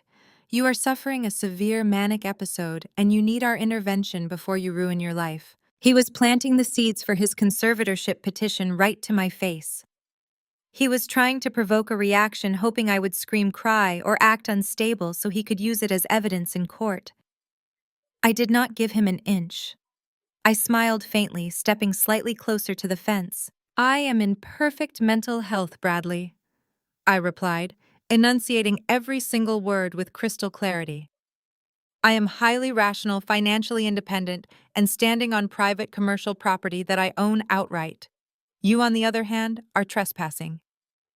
I turned to my lead security guard, a towering man named Davis. Mr. Davis, I said loudly, ensuring my family heard every syllable. These individuals are not authorized vendors, nor are they welcome guests. If their vehicle is not off my property line in exactly 60 seconds, I want you to call the county sheriff and have them formally arrested and charged with criminal trespassing. Davis nodded sharply, placing his hand firmly on the radio attached to his tactical vest. You heard the boss, he barked at my father. Back away from the gate and return to your vehicle immediately. Thomas turned a deep shade of purple. You cannot do this to us. We are your parents. We have rights. You have exactly 45 seconds, I stated, turning my back on them and walking back toward the bunker. Behind me, I heard the frantic shuffling of footsteps on the gravel. Brenda dropped the crying act, entirely screeching in frustration as Thomas dragged her back toward the SUV. Bradley slammed his fist against the chain-link fence one last time, cursing under his breath before throwing himself into the driver's seat. The engine roared to life and the luxury vehicle reversed violently, kicking up a massive cloud of dirt as it fled down the county road. I did not even turn around to watch them leave. I knew this was only their first attempt. They thought they could manipulate me with fake tears and intimidation. They thought they held the upper hand because they had a dirty legal trick up their sleeves. But I was already 10 steps ahead of their pathetic scheme, and the trap I had laid for them was about to snap shut. The silver SUV did not make it far. Barely a quarter-mile down the desolate county road, the bright red brake lights illuminated through the thick cloud of Texas dust. I watched through the chain-link fence as the vehicle slammed into reverse. The tires spun aggressively against the loose gravel, kicking up a massive storm of dirt as Bradley violently backed the vehicle all the way to my property line. He could not accept defeat. His colossal ego simply could not process being dismissed by the sister he had spent his entire life looking down upon. Bradley threw the driver's side door open and stormed back toward the locked gate. His face was flushed, his tailored suit completely out of place against the rugged backdrop. Brenda scrambled out of the back seat right behind him. She instantly resumed her theatrical performance, forcing fresh tears to stream down her face as she sprinted toward the heavy steel barrier. Caroline, please, Brenda cried out, gripping the metal wire with both hands. Do not shut us out like this. We are just so terrified for your mental health. You are acting paranoid and irrational. Let us help you manage this estate before you completely ruin your life. Thomas stood a few paces back, trying to look like a concerned patriarch, but his eyes were darting nervously around the high-definition security cameras mounted on the reinforced posts. I did not argue with their fake tears. I did not raise my voice to defend my sanity. I simply held up my hand, signaling my lead security guard Davis to stand down for a moment. I wanted my family exactly where they were. I reached into my pocket and pulled out my smartphone. You claim you are here because you love me? I said, my voice cutting through the heavy, humid air with absolute chilling calm. You claim this is a family intervention for my own good. But the truth always leaves a paper trail, or in this case, a digital footprint. I unlocked my screen and opened a secure audio application. Just hours ago, I received an encrypted file from an anonymous source. I continued making sure to project my voice so all three of them could hear every single syllable. It seems someone in your inner circle has a guilty conscience, or perhaps they simply realized that crossing me is a terrible financial decision. Bradley's confident sneer faltered. He took a half step back from the gate. What are you talking about? He demanded, his voice suddenly lacking its usual arrogant bite. I did not answer him. I turned the volume on my phone to the absolute maximum, pressed the speaker against the gaps in the chain link fence, and hit play. The recording was crystal clear. It was Bradley's voice, unmistakable in its pitch and cadence, speaking in a rushed, frantic tone to a shady broker on the other end of the line. "My sister is delusional," the recorded voice of Bradley echoed across the quiet gravel lot. "I am getting my parents to file for conservatorship. We will institutionalize her, liquidate the cars, and split the cash. She will not even know what hit her." The audio file ended with a sharp click. The absolute silence that followed was magnificent. It was the kind of profound, suffocating silence that occurs when a predator realizes it has just walked directly into a steel trap. Brenda's fake tears stopped instantly. Her mouth hung slightly open, her hands dropping away from the fence as if the metal had suddenly turned burning hot. The loving, concerned mother act evaporated into thin air, leaving behind nothing but the cold, calculating woman I had always known. Thomas stared at the ground, shifting his weight uncomfortably. He did not say a single word to defend his son or his wife. He simply looked like a cornered animal, realizing there was no way out. But Bradley's reaction was entirely different. Caught red-handed, stripped of his golden child armor, his mask slipped completely. His face contorted into a manifestation of pure, unadulterated rage. The charming high-end real estate broker vanished, replaced by a desperate, violent man drowning in his own greed. He lunged forward, grabbing the chain-link fence and shaking it with all his might.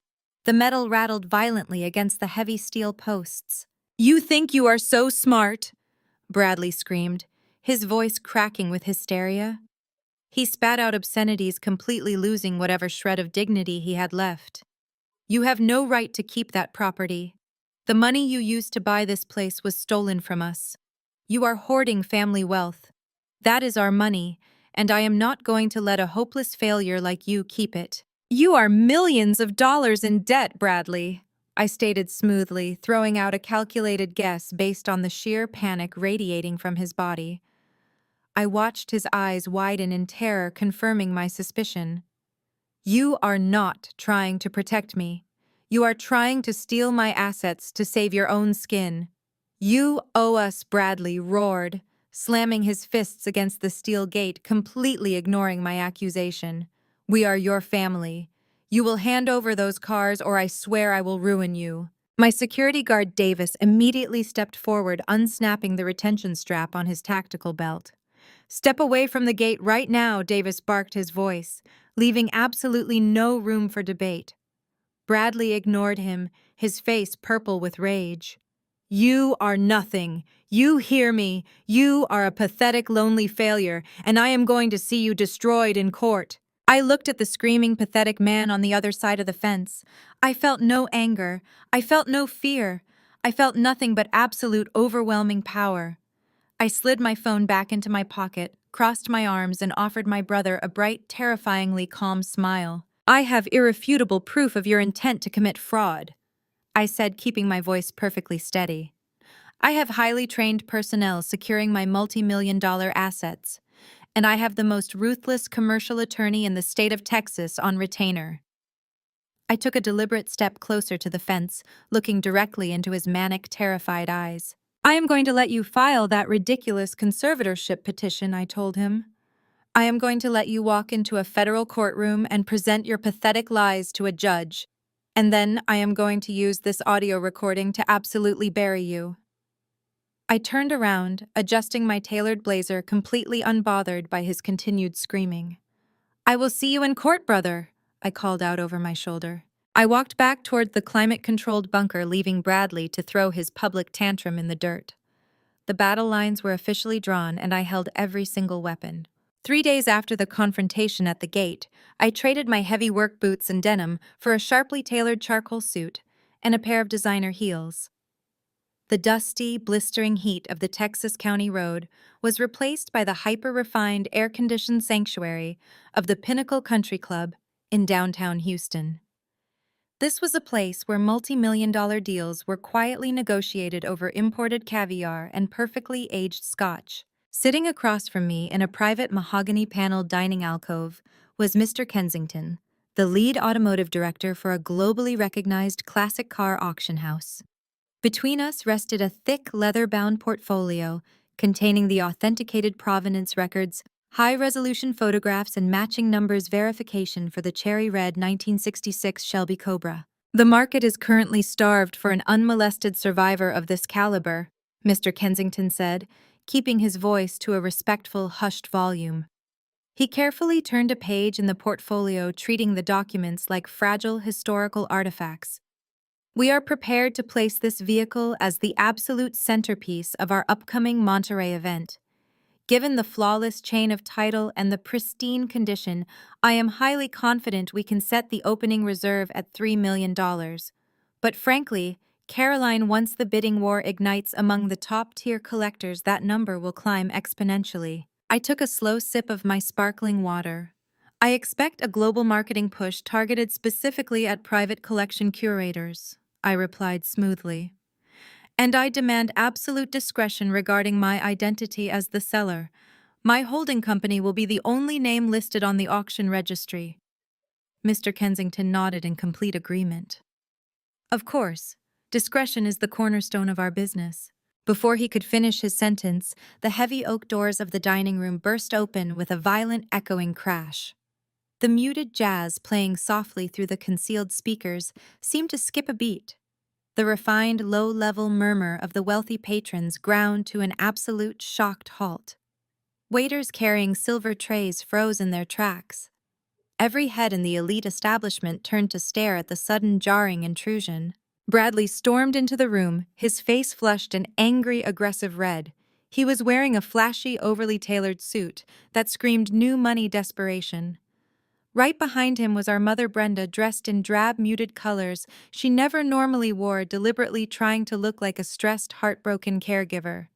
Trailing awkwardly behind them was a man in a cheap, ill-fitting gray suit holding a thick manila envelope. Bradley's eyes scanned the room with manic intensity until they locked onto my table. He did not care that he was disrupting a room full of Houston's most powerful executives. In fact, he was banking on it. He wanted a public spectacle. He wanted to humiliate me so thoroughly that I would crumble under the weight of the social embarrassment and surrender everything to him. "There she is," Bradley shouted, pointing his finger directly at me like a weapon. "Do not let her leave." The man in the cheap suit marched straight across the Persian rug, ignoring the furious glares of the country club manager who was already rushing over. The man stopped right next to my table, leaned over my crystal water glass, and slammed the thick manila envelope down onto the polished mahogany surface. "Caroline, you have been served the process server," announced loudly. I did not flinch. I did not pull my hands away or look at the envelope.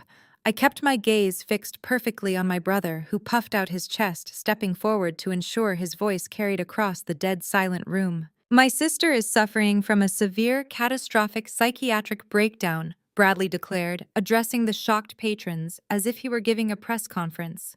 "She has blown her life savings on a toxic waste dump and is currently squandering family assets. We are filing a petition for emergency involuntary conservatorship. We are taking legal control of her estate for her own safety before she ruins her life completely." Right on cue, Brenda launched into her meticulously rehearsed performance. She threw her hands over her face, producing loud, dramatic, echoing sobs that filled the dining room. She stumbled forward, clutching the back of an empty chair as if her legs could barely support the weight of her maternal grief. "Caroline, sweetie, please do not fight us," Brenda wailed, ensuring every single wealthy patron heard her tragic plea. "We just want to get you to a psychiatric hospital. You are completely delusional. We love you entirely too much to stand by and watch you lose your mind. Please let your family save you." The silence that followed her performance was suffocating. Dozens of highly influential people stared at me, waiting to see if the allegedly unhinged, manic woman would start screaming, crying, or throwing plates. They expected a breakdown. Bradley and Brenda were counting on a breakdown. I denied them even a single ounce of satisfaction. I calmly picked up my linen napkin, elegantly dabbed the corners of my mouth, and placed it neatly next to my plate. I did not raise my voice. I did not scramble to defend my sanity or explain my financial investments to a room full of strangers. I looked directly at Mr. Kensington, who was watching my family with undisguised profound disgust. "Mr. Kensington," I said, keeping my tone completely even smooth and chillingly polite. "I sincerely apologize for the unruly audience. My family has a flair for amateur theater, and their timing is perpetually inconvenient." I then raised my right hand, catching the attention of the club manager, who had already summoned two massive, broad-shouldered security guards. "Excuse me," I called out, clearly projecting my voice with unwavering authority. "These individuals are not members of this club, nor are they my guests. They are actively disturbing the peace of this establishment. Please escort them off the premises immediately for trespassing." The club manager nodded sharply. "Right away, ma'am." The two security guards descended on Bradley, grabbing him firmly by both arms. Bradley's smug, triumphant smile vanished in an instant, replaced by sheer panic as his polished shoes scraped against the expensive rug. "Get your hands off me!" Bradley yelled, struggling uselessly against the massive guards as they began dragging him backward toward the exit. "You cannot ignore a federal court summons, Caroline. You are sick. We own you now. You are going to be locked in a ward by Friday." Brenda dropped her crying act the second a guard gripped her elbow. She shrieked in genuine indignation, trying to swat the guard away with her designer handbag as she was forcibly marched out of the dining room right alongside her golden child son. The heavy oak doors slammed shut behind them, cutting off Bradley's frantic, desperate shouting. The dining room remained totally silent for a few seconds. Then slowly, the muted jazz music seemed to swell back into the room. Waiters resumed pouring wine, and the low, refined murmur of high-stakes conversations started up again. I had taken their ultimate public humiliation tactic and swatted it away like an annoying fly. I picked up the thick manila envelope containing the conservatorship petition and casually tossed it onto the empty chair next to me. I signaled a waiter ordered a fresh glass of sparkling water with a twist of lime and turned my attention back to the bewildered auctioneer. "Now," I said, offering Mr. Kensington a brilliant, unbothered smile, "let us finalize the transport logistics for that cherry-red Shelby Cobra. I believe we have an auction to win. Let them have their public tantrum. Let them think they had trapped me with a desperate, fraudulent legal filing. I was going to let them walk right into a courtroom, and then I was going to bury them beneath a mountain of undeniable paperwork." The very next morning, I stepped out of the elevator onto the 42nd floor of the downtown high-rise where Mr. Caldwell kept his offices. I was not frantic. I had slept a full 8 hours. I walked into his spacious glass-walled conference room, carrying the crumpled manila envelope I had tossed aside at the country club. Mr. Caldwell was already waiting, a fresh pot of black coffee resting on the center of the massive polished stone table. He took the envelope from my hand, sliced it open with a silver letter opener, and spread the heavily stapled petition across the table. "Let us see what kind of fiction your brother paid for," Mr. Caldwell said, adjusting his glasses. He read through the pages, his expression remaining entirely neutral. The legal document was a masterclass in manufactured panic. Bradley had hired a bottom-feeder attorney to paint me as a manic, impulsive woman who had suffered a catastrophic psychotic break. The petition claimed I had squandered my entire life savings on a toxic waste dump, alienated my loving family, hired dangerous armed mercenaries, and was now a severe danger to my own financial and physical well-being. It formally requested that Bradley be granted immediate total control of my estate to prevent further self-sabotage. "We do not play defense against this kind of garbage," I told Mr. Caldwell, taking a seat and pouring myself a cup of coffee. "We are going to annihilate their foundation before they even finish their opening statements." Our first target was the mental instability claim. To seize someone's assets through a conservatorship, the petitioner must prove the individual lacks the cognitive capacity to manage their own affairs. Bradley was banking on the stereotype of the hysterical, emotional woman. I was going to give the court a cold, hard machine. I spent the next 3 days willingly subjecting myself to the most rigorous, exhausting psychiatric evaluations available. Mr. Caldwell booked appointments with 3 separate, entirely independent, board-certified psychiatrists.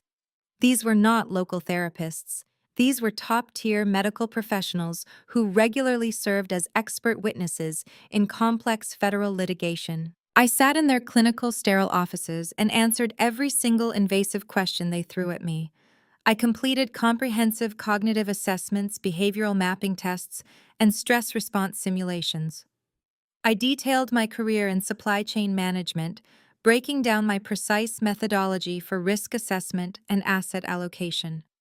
I calmly explained the calculated risks of purchasing commercial real estate and the security measures required to protect high-value classic vehicles.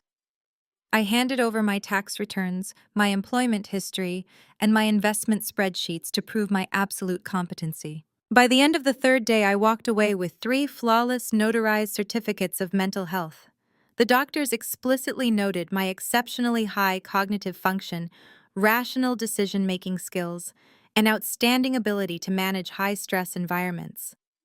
One psychiatrist even wrote in his official addendum that my strategic thinking was superior to most corporate executives he had evaluated. The medical foundation of Bradley's petition was completely crushed into dust before the court date was even set. With my sanity legally bulletproofed, Mr. Caldwell and I turned our attention to the financial argument. Bradley's entire petition rested on the claim that the $150,000 I used to purchase the gas station was a reckless squandering of collective family wealth. He was trying to blur the lines of ownership to justify his theft. We spent hours digging through my heavily encrypted digital archives, pulling every bank statement, wire transfer log, and email from the past decade. The money I used to buy the commercial property was not just random savings from my corporate salary. It was the direct lump sum payout from a life insurance policy left exclusively to me by my late grandmother. My grandmother was the only person in my bloodline who saw through the toxic, superficial charade my parents maintained. When she passed away 5 years ago, she specifically bypassed my mother and brother, leaving a policy with my name as the sole beneficiary. But Brenda and Thomas had tried to intercept that money before I even knew it existed. I pulled up a series of scanned legal documents and slid them across the table to Mr. Caldwell. Years ago, my parents had attempted to forge a fake trust document. They tried to legally reroute my grandmother's life insurance payout directly into Thomas's failing business accounts. Claiming I was too young and irresponsible to manage such a windfall, they almost got away with it. But my grandmother's executor, a sharp-eyed estate lawyer in Chicago, had caught the glaring discrepancy in the paperwork. He immediately halted the transfer, flagged the suspicious documents, and wired the $150,000 directly to my secure private account. I had quietly kept every single receipt, every defensive email from the executor, and the fraudulent trust documents bearing my parents' forged signatures. Mr. Caldwell adjusted his glasses, leaning over the table to inspect the decades-old banking documents. He read the executor's warning emails and examined the fake trust signatures. Slowly, a predatory smile spread across his face. "They did not just hand us a weak case," Caroline, Mr. Caldwell noted, tapping the fraudulent trust paper with his index finger. "They just handed us the rope to hang them with. This is heavily documented proof of their previous premeditated attempt to commit wire fraud and embezzlement against you. By claiming this specific money in their current conservatorship petition, they have accidentally admitted on the public record that they are still actively trying to steal it." I leaned back in my chair, feeling a surge of pure, icy adrenaline. My family thought they were boxing me into a corner.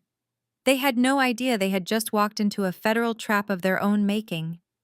My medical records were pristine. My financial trail was absolutely flawless. I was holding a loaded gun, and I was perfectly content to wait for them to walk right into the crosshairs. But while I was building an airtight legal fortress, the sheer desperation of Bradley's underground debt was about to tear my toxic family apart from the inside, forcing a confrontation they were completely unprepared to handle. Late that same evening, the suffocating tension inside my parents' sprawling, heavily mortgaged suburban mansion had reached a boiling point. The crystal chandeliers cast long, sharp shadows across the formal living room.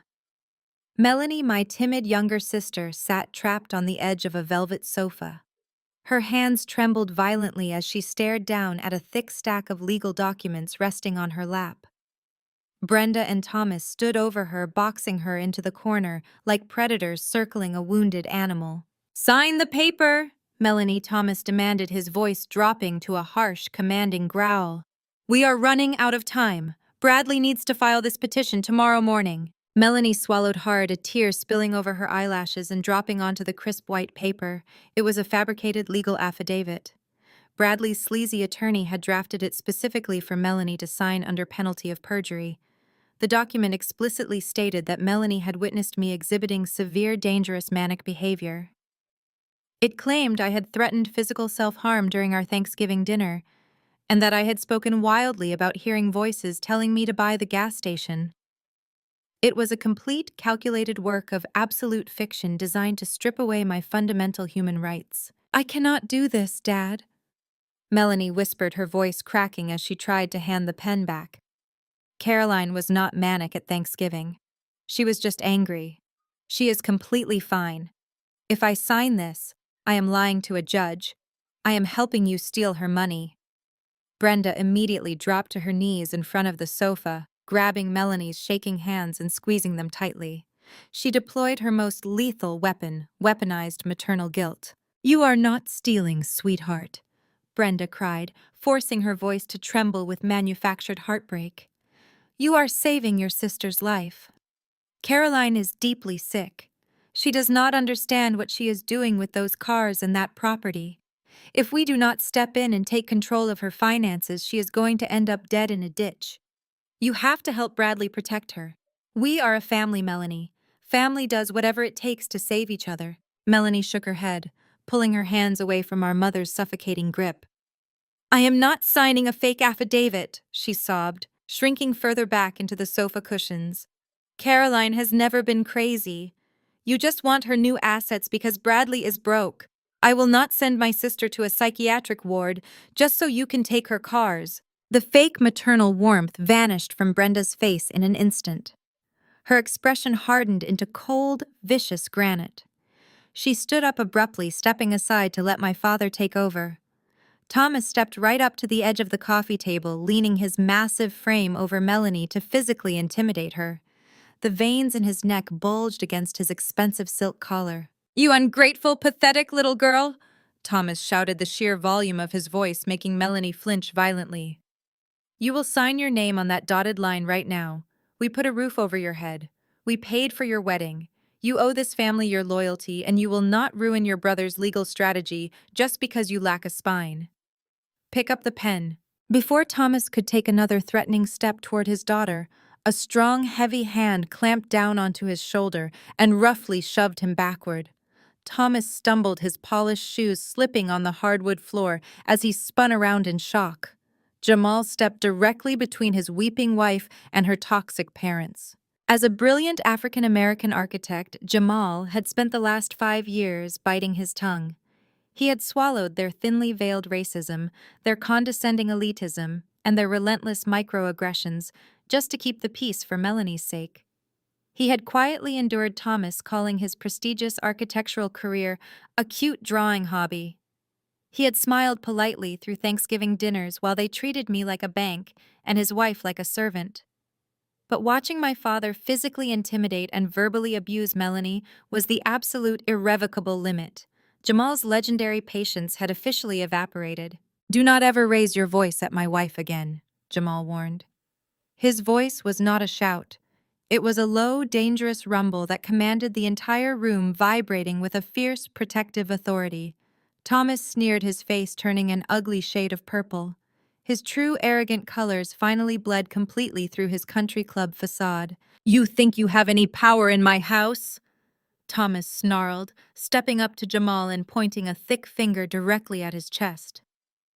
"You are nothing but a guest here.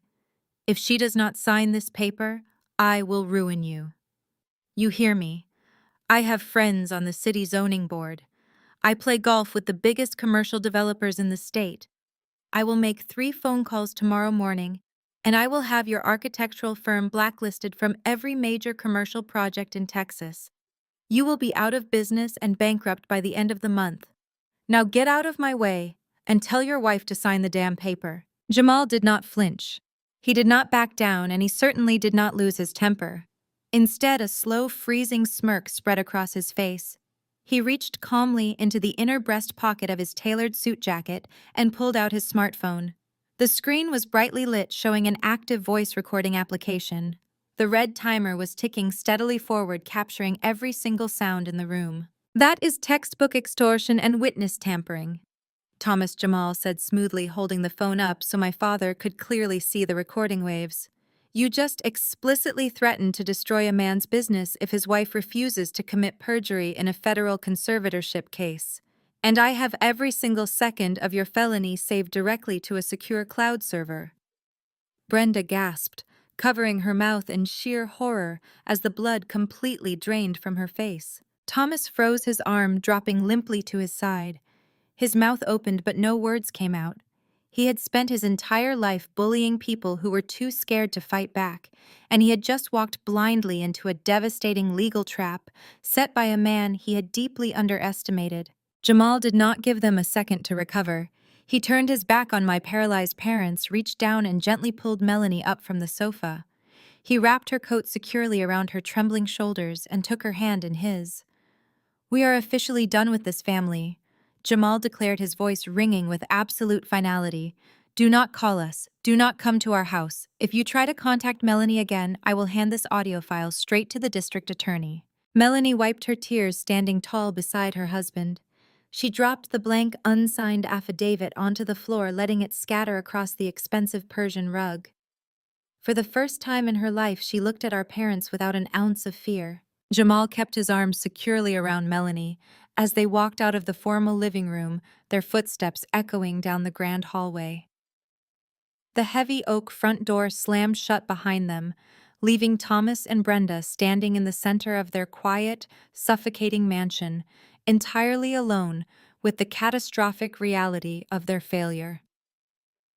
The Golden family was fracturing rapidly, and Jamal was already pulling out his phone in the driveway to send me a secure message.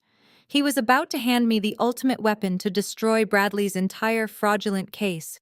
I was reviewing the overnight security logs for the climate-controlled bunker when my secured phone buzzed on the kitchen island. The caller ID displayed a name I had not seen light up my personal device in years.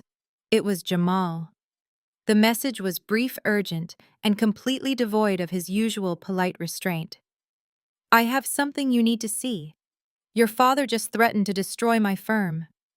We walked out. "Meet me at your lawyer's office as soon as possible." I did not ask questions. I grabbed my car keys, strapped on my watch, and headed straight downtown.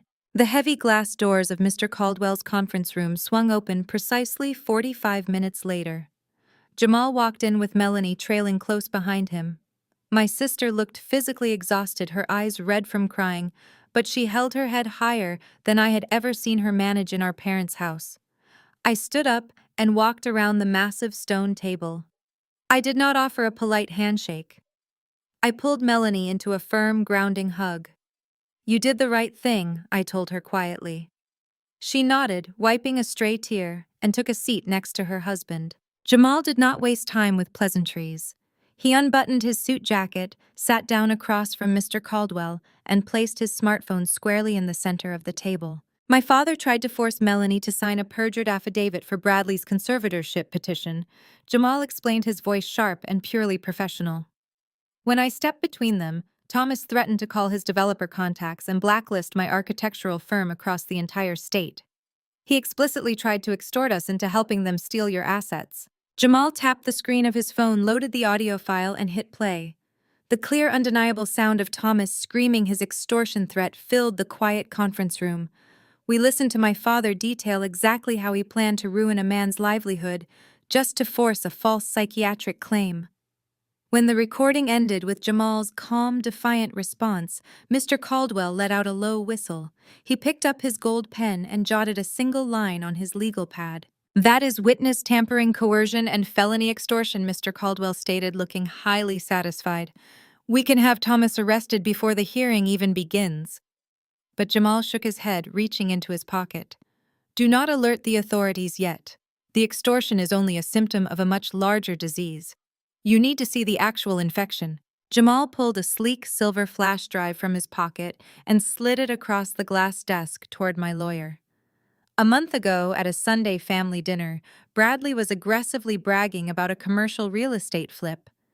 He wanted to show off the floor plans, so he pulled his laptop out in the dining room. He walked away to take a phone call and left the screen active.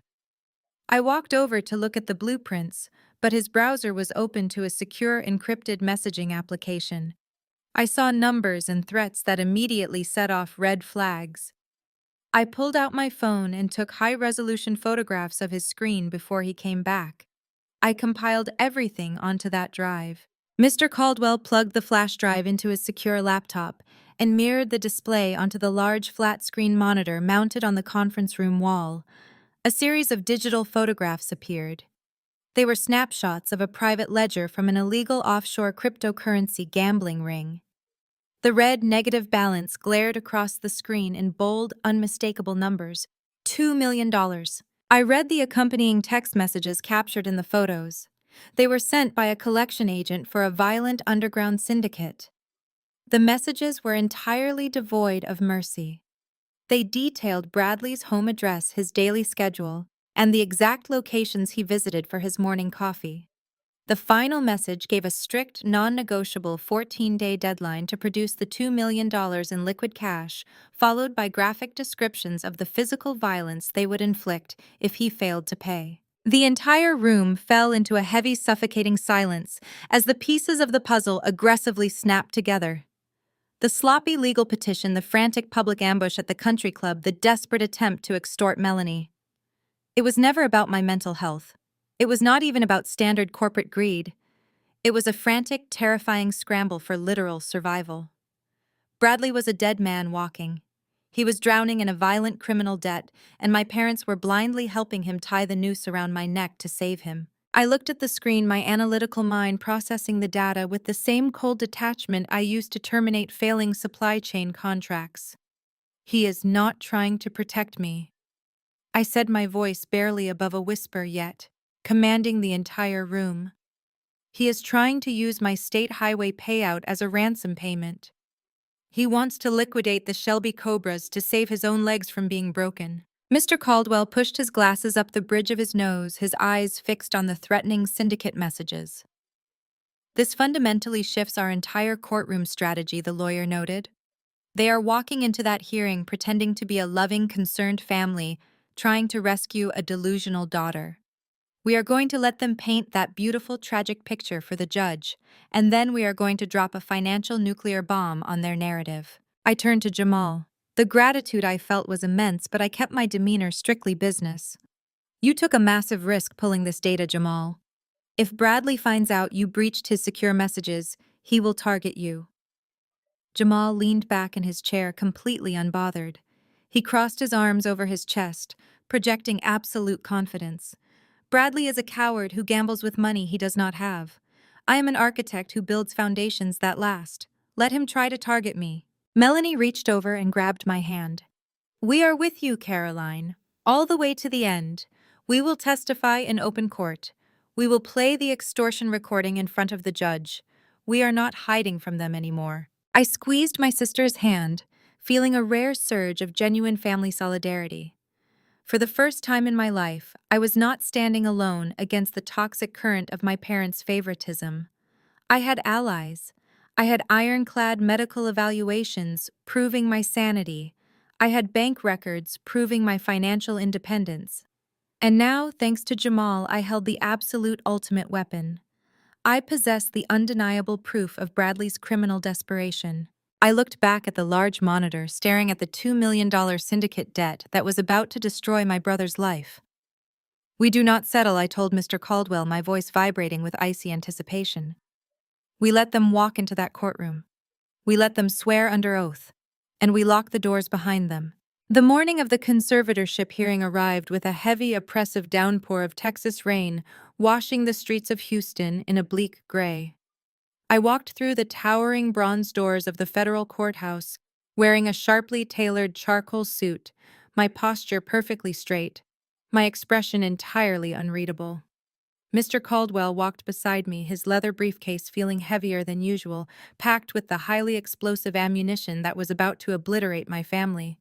The courtroom was imposing, paneled in dark wood with high ceilings that echoed every footstep. Bradley, Brenda, and Thomas were already seated on the petitioner's side of the room. I analyzed their presentation instantly. Bradley wore a flashy, aggressive designer suit, his right leg bouncing nervously under the table. He was sweating slightly despite the aggressive air conditioning, his desperation leaking through his arrogant facade. Thomas sat rigidly next to him, his arms crossed defensively over his chest. But Brenda had undergone a complete theatrical transformation. She had completely abandoned her usual country club elegance. Gone were the expensive pearls and the silk blouses. She opted for a drab, oversized beige cardigan and minimal makeup, purposely styling her hair to look flat and frazzled. She was desperately trying to play the role of the exhausted, heartbroken caregiver who had been driven to the brink by her severely ill child. Judge Harrison, a stern man known for his absolute lack of tolerance for courtroom games, took the bench. The heavy wooden gavel cracked through the room, signaling the official start of the battle. The opposing counsel, a slick man with a cheap haircut and an overly aggressive demeanor, approached the podium for his opening statement. He did not waste a single second before launching into a brutal character assassination. He painted a tragic, highly distorted picture of a loving, affluent family desperately trying to save their eldest daughter from a catastrophic mental decline. "Your Honor," the lawyer began, his voice dripping with manufactured sympathy, "we are here today to save a woman from her own destructive impulses. Caroline has suffered a severe manic episode resulting in a psychotic detachment from reality. She impulsively drained her entire life savings of $150,000 to purchase a toxic, hazardous waste dump in the middle of nowhere. She has alienated her loving parents, severed ties with her successful brother, and surrounded herself with armed mercenaries. She is exhibiting extreme paranoia and reckless financial endangerment. We are asking the court to grant her brother, a highly respected real estate professional, immediate control of her estate to protect her from total financial ruin." I listened to the aggressive stream of lies without moving a single muscle. The lawyer actively framed my strategic commercial real estate purchase as a symptom of clinical insanity. He painted my security team hired to protect millions of dollars in classic automotive assets as the delusions of a paranoid mind. He framed Bradley as the heroic savior, conveniently leaving out the fact that the so-called respected real estate professional owed $2 million to a violent criminal syndicate. The lawyer paced in front of the judge, gesturing dramatically toward Bradley. "Her brother is willing to take on this massive, exhausting burden out of pure, unconditional familial love. He wants to manage her medical care, liquidate the hazardous property, to recoup whatever minor funds he can, and ensure she lives comfortably in a secure psychiatric facility." Then Brenda was called to the witness stand. She stood up slowly, her shoulders hunched, and walked to the stand with a perfectly calculated, unsteady gait.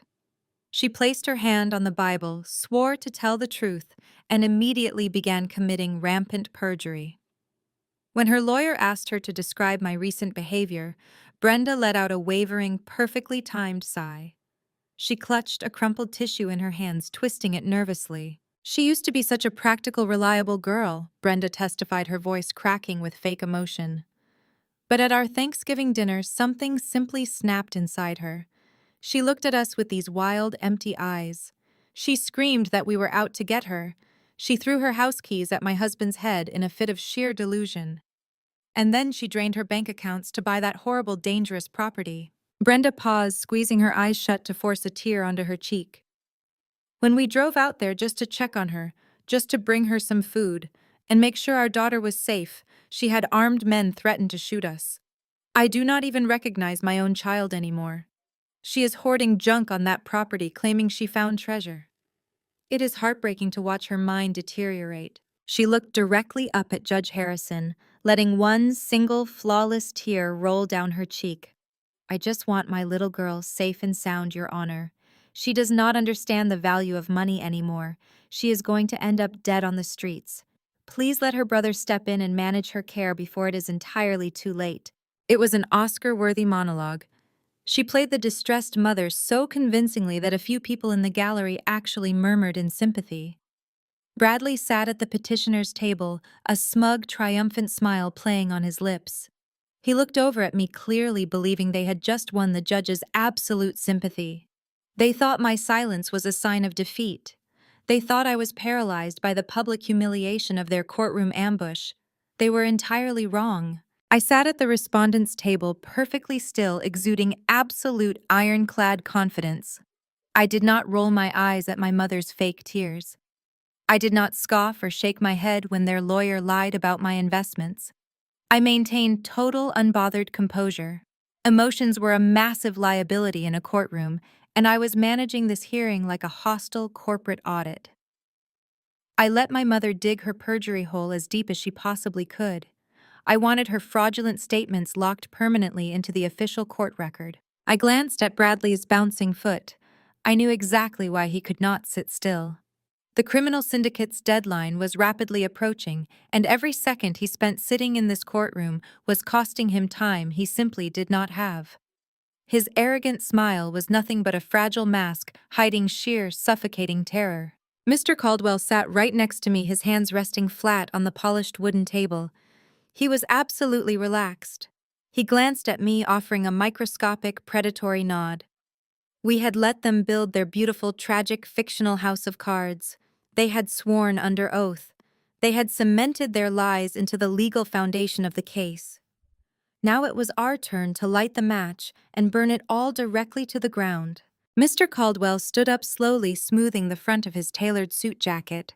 He did not rush to the podium. He did not raise his voice or attempt to match the hysterical, emotional pitch of the opposing counsel. He simply picked up his leather briefcase, walked to the center of the courtroom, and locked eyes with Judge Harrison. "Your Honor." Mr. Caldwell began, his voice resonating with cool, absolute authority. "The petitioners have just presented a highly dramatic, deeply tragic narrative.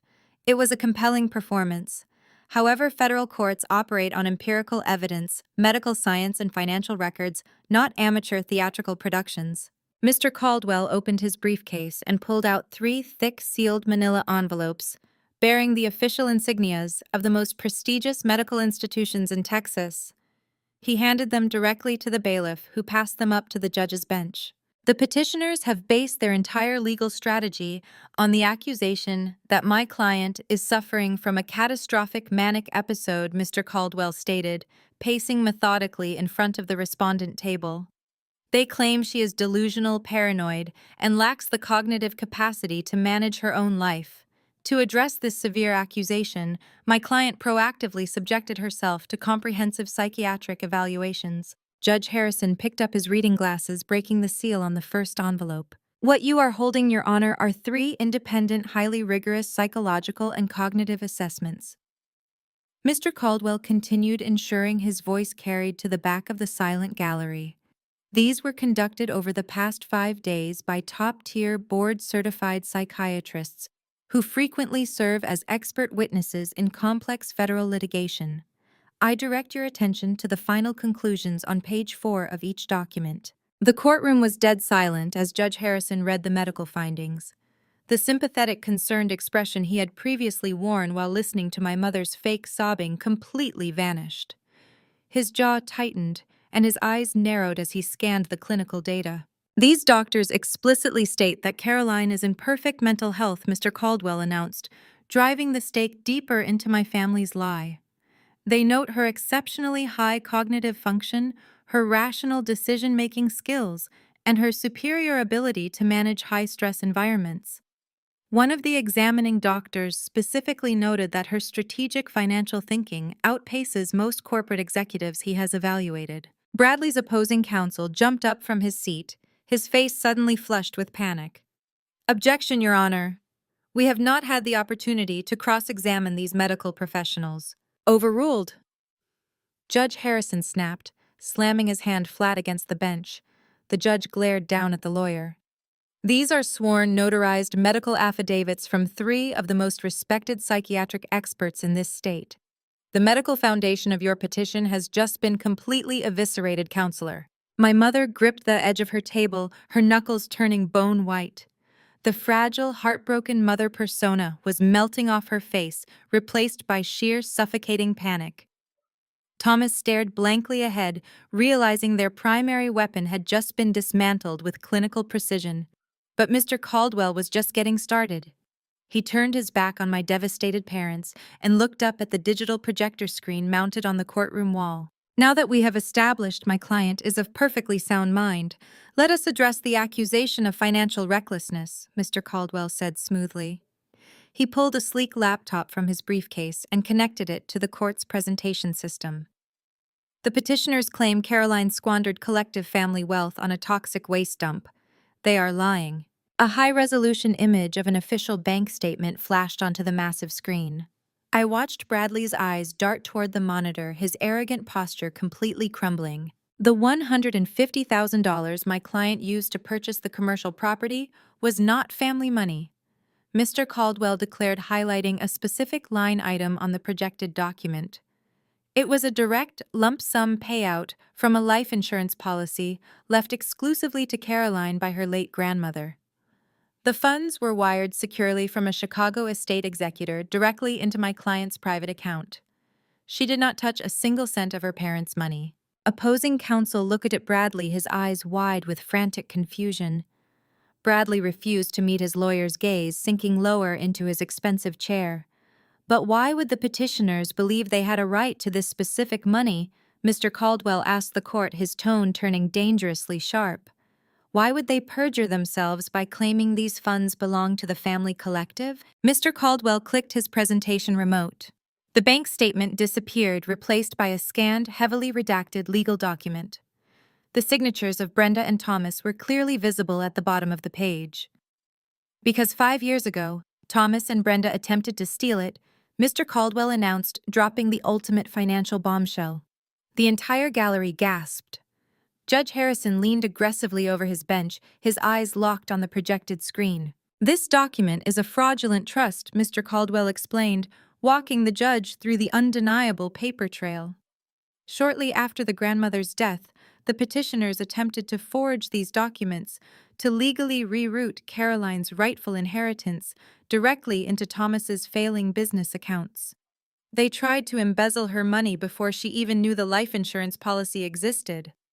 Mr. Caldwell clicked to the next slide, displaying a chain of urgent, aggressive emails. Fortunately, the estate executor in Chicago caught the glaring discrepancies in their forged paperwork. Mr. Caldwell noted, pointing to the highlighted text on the screen. He immediately halted the transfer, flagged the fraudulent documents, and bypassed the parents entirely. Mr. Caldwell turned to face my parents directly. By filing this conservatorship petition today, and explicitly claiming ownership over the exact funds used to purchase the gas station, Brenda and Thomas have just accidentally admitted on the public federal record that they are still actively trying to steal their daughter's inheritance. The air in the courtroom turned instantly toxic for my family. The trap had slammed shut with bone-crushing force. Judge Harrison was absolutely livid. The veins in his neck were visibly pulsing.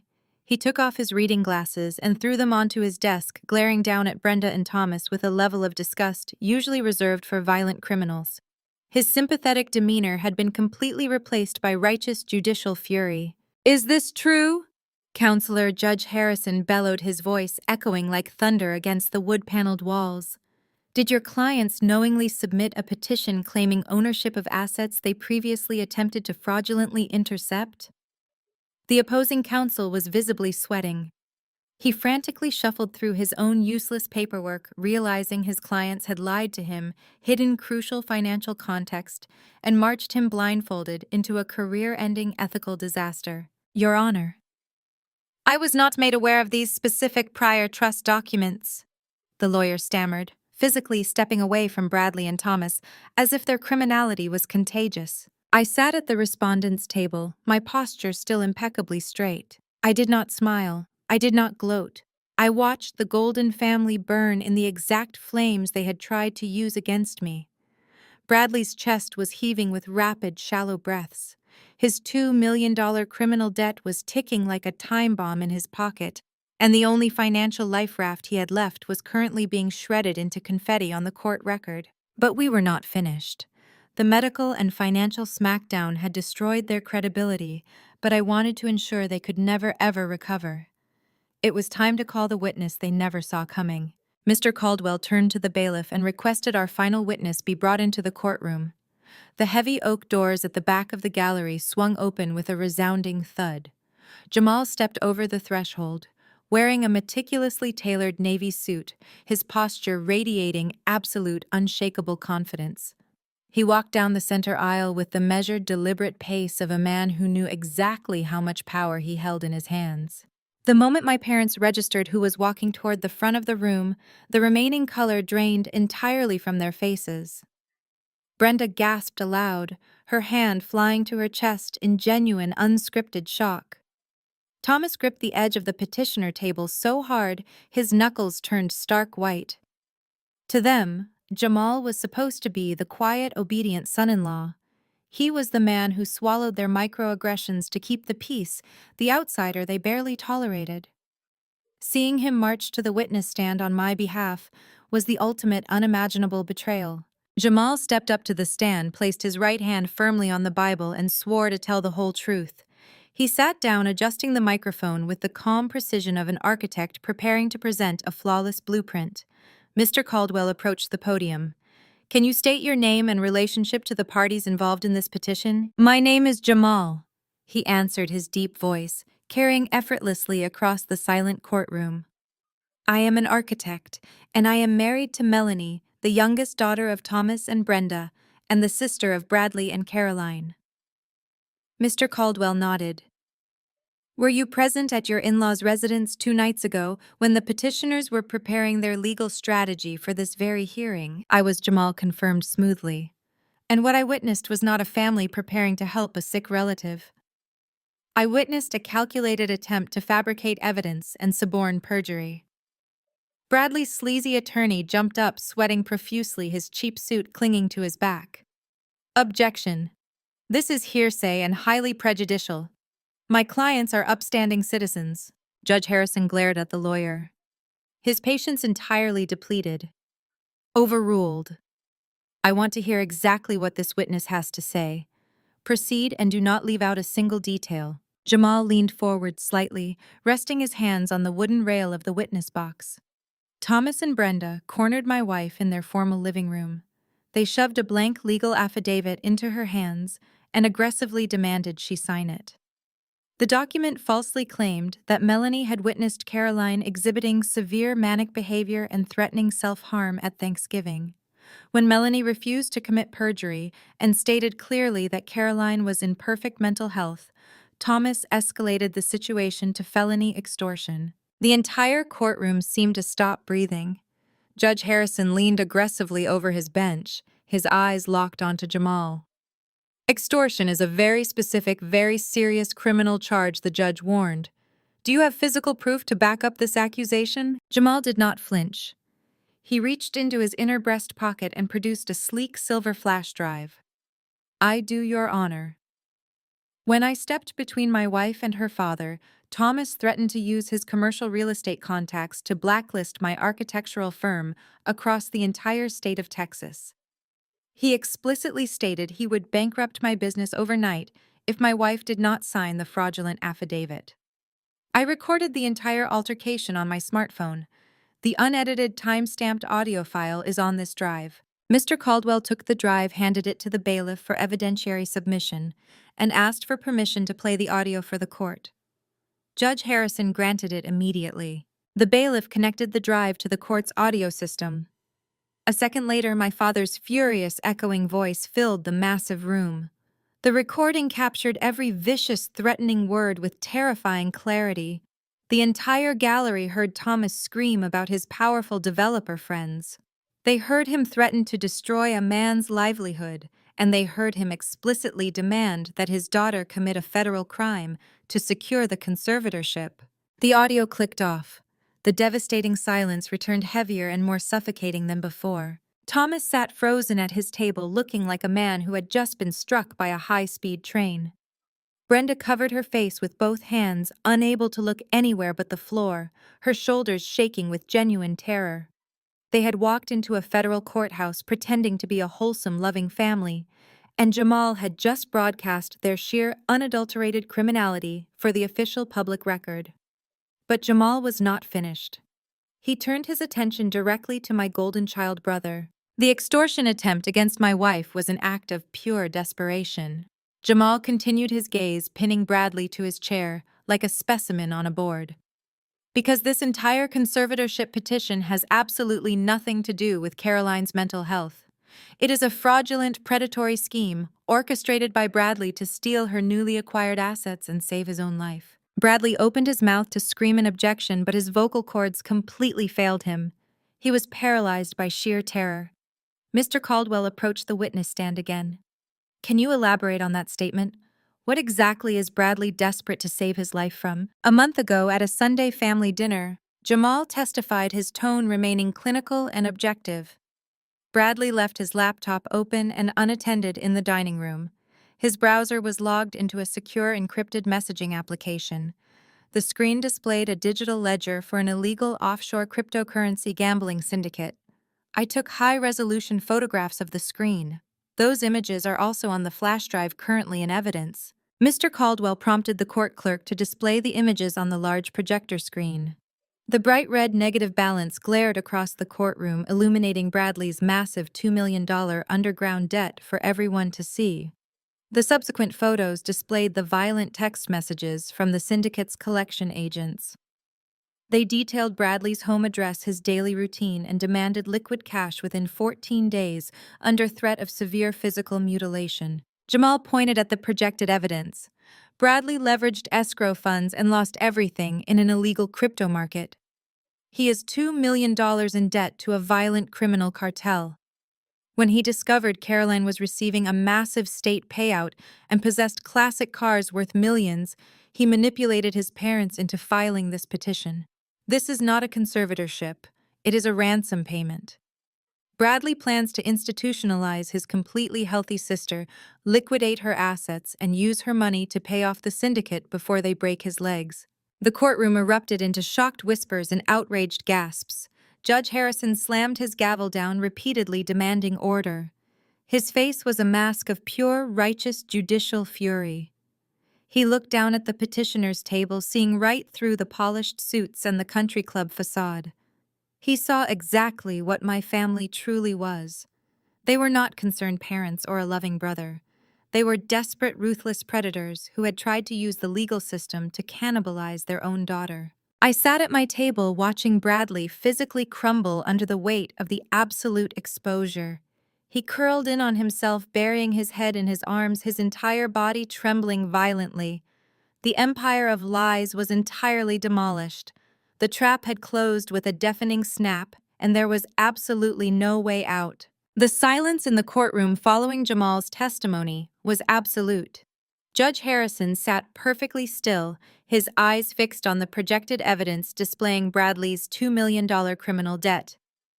The ambient hum of the courthouse air conditioning felt excessively loud. The judge slowly lowered his gaze to the petitioner's table, looking directly at my family. The look on his face was not just professional disapproval. It was a profound, deeply personal disgust. He had seen countless attempts to manipulate the legal system, but this level of calculated predatory fraud was staggering. Mr. Caldwell approached the podium, his voice cutting through the thick tension. Your Honor, the evidence presented today clearly demonstrates that this conservatorship petition is not an act of familial concern.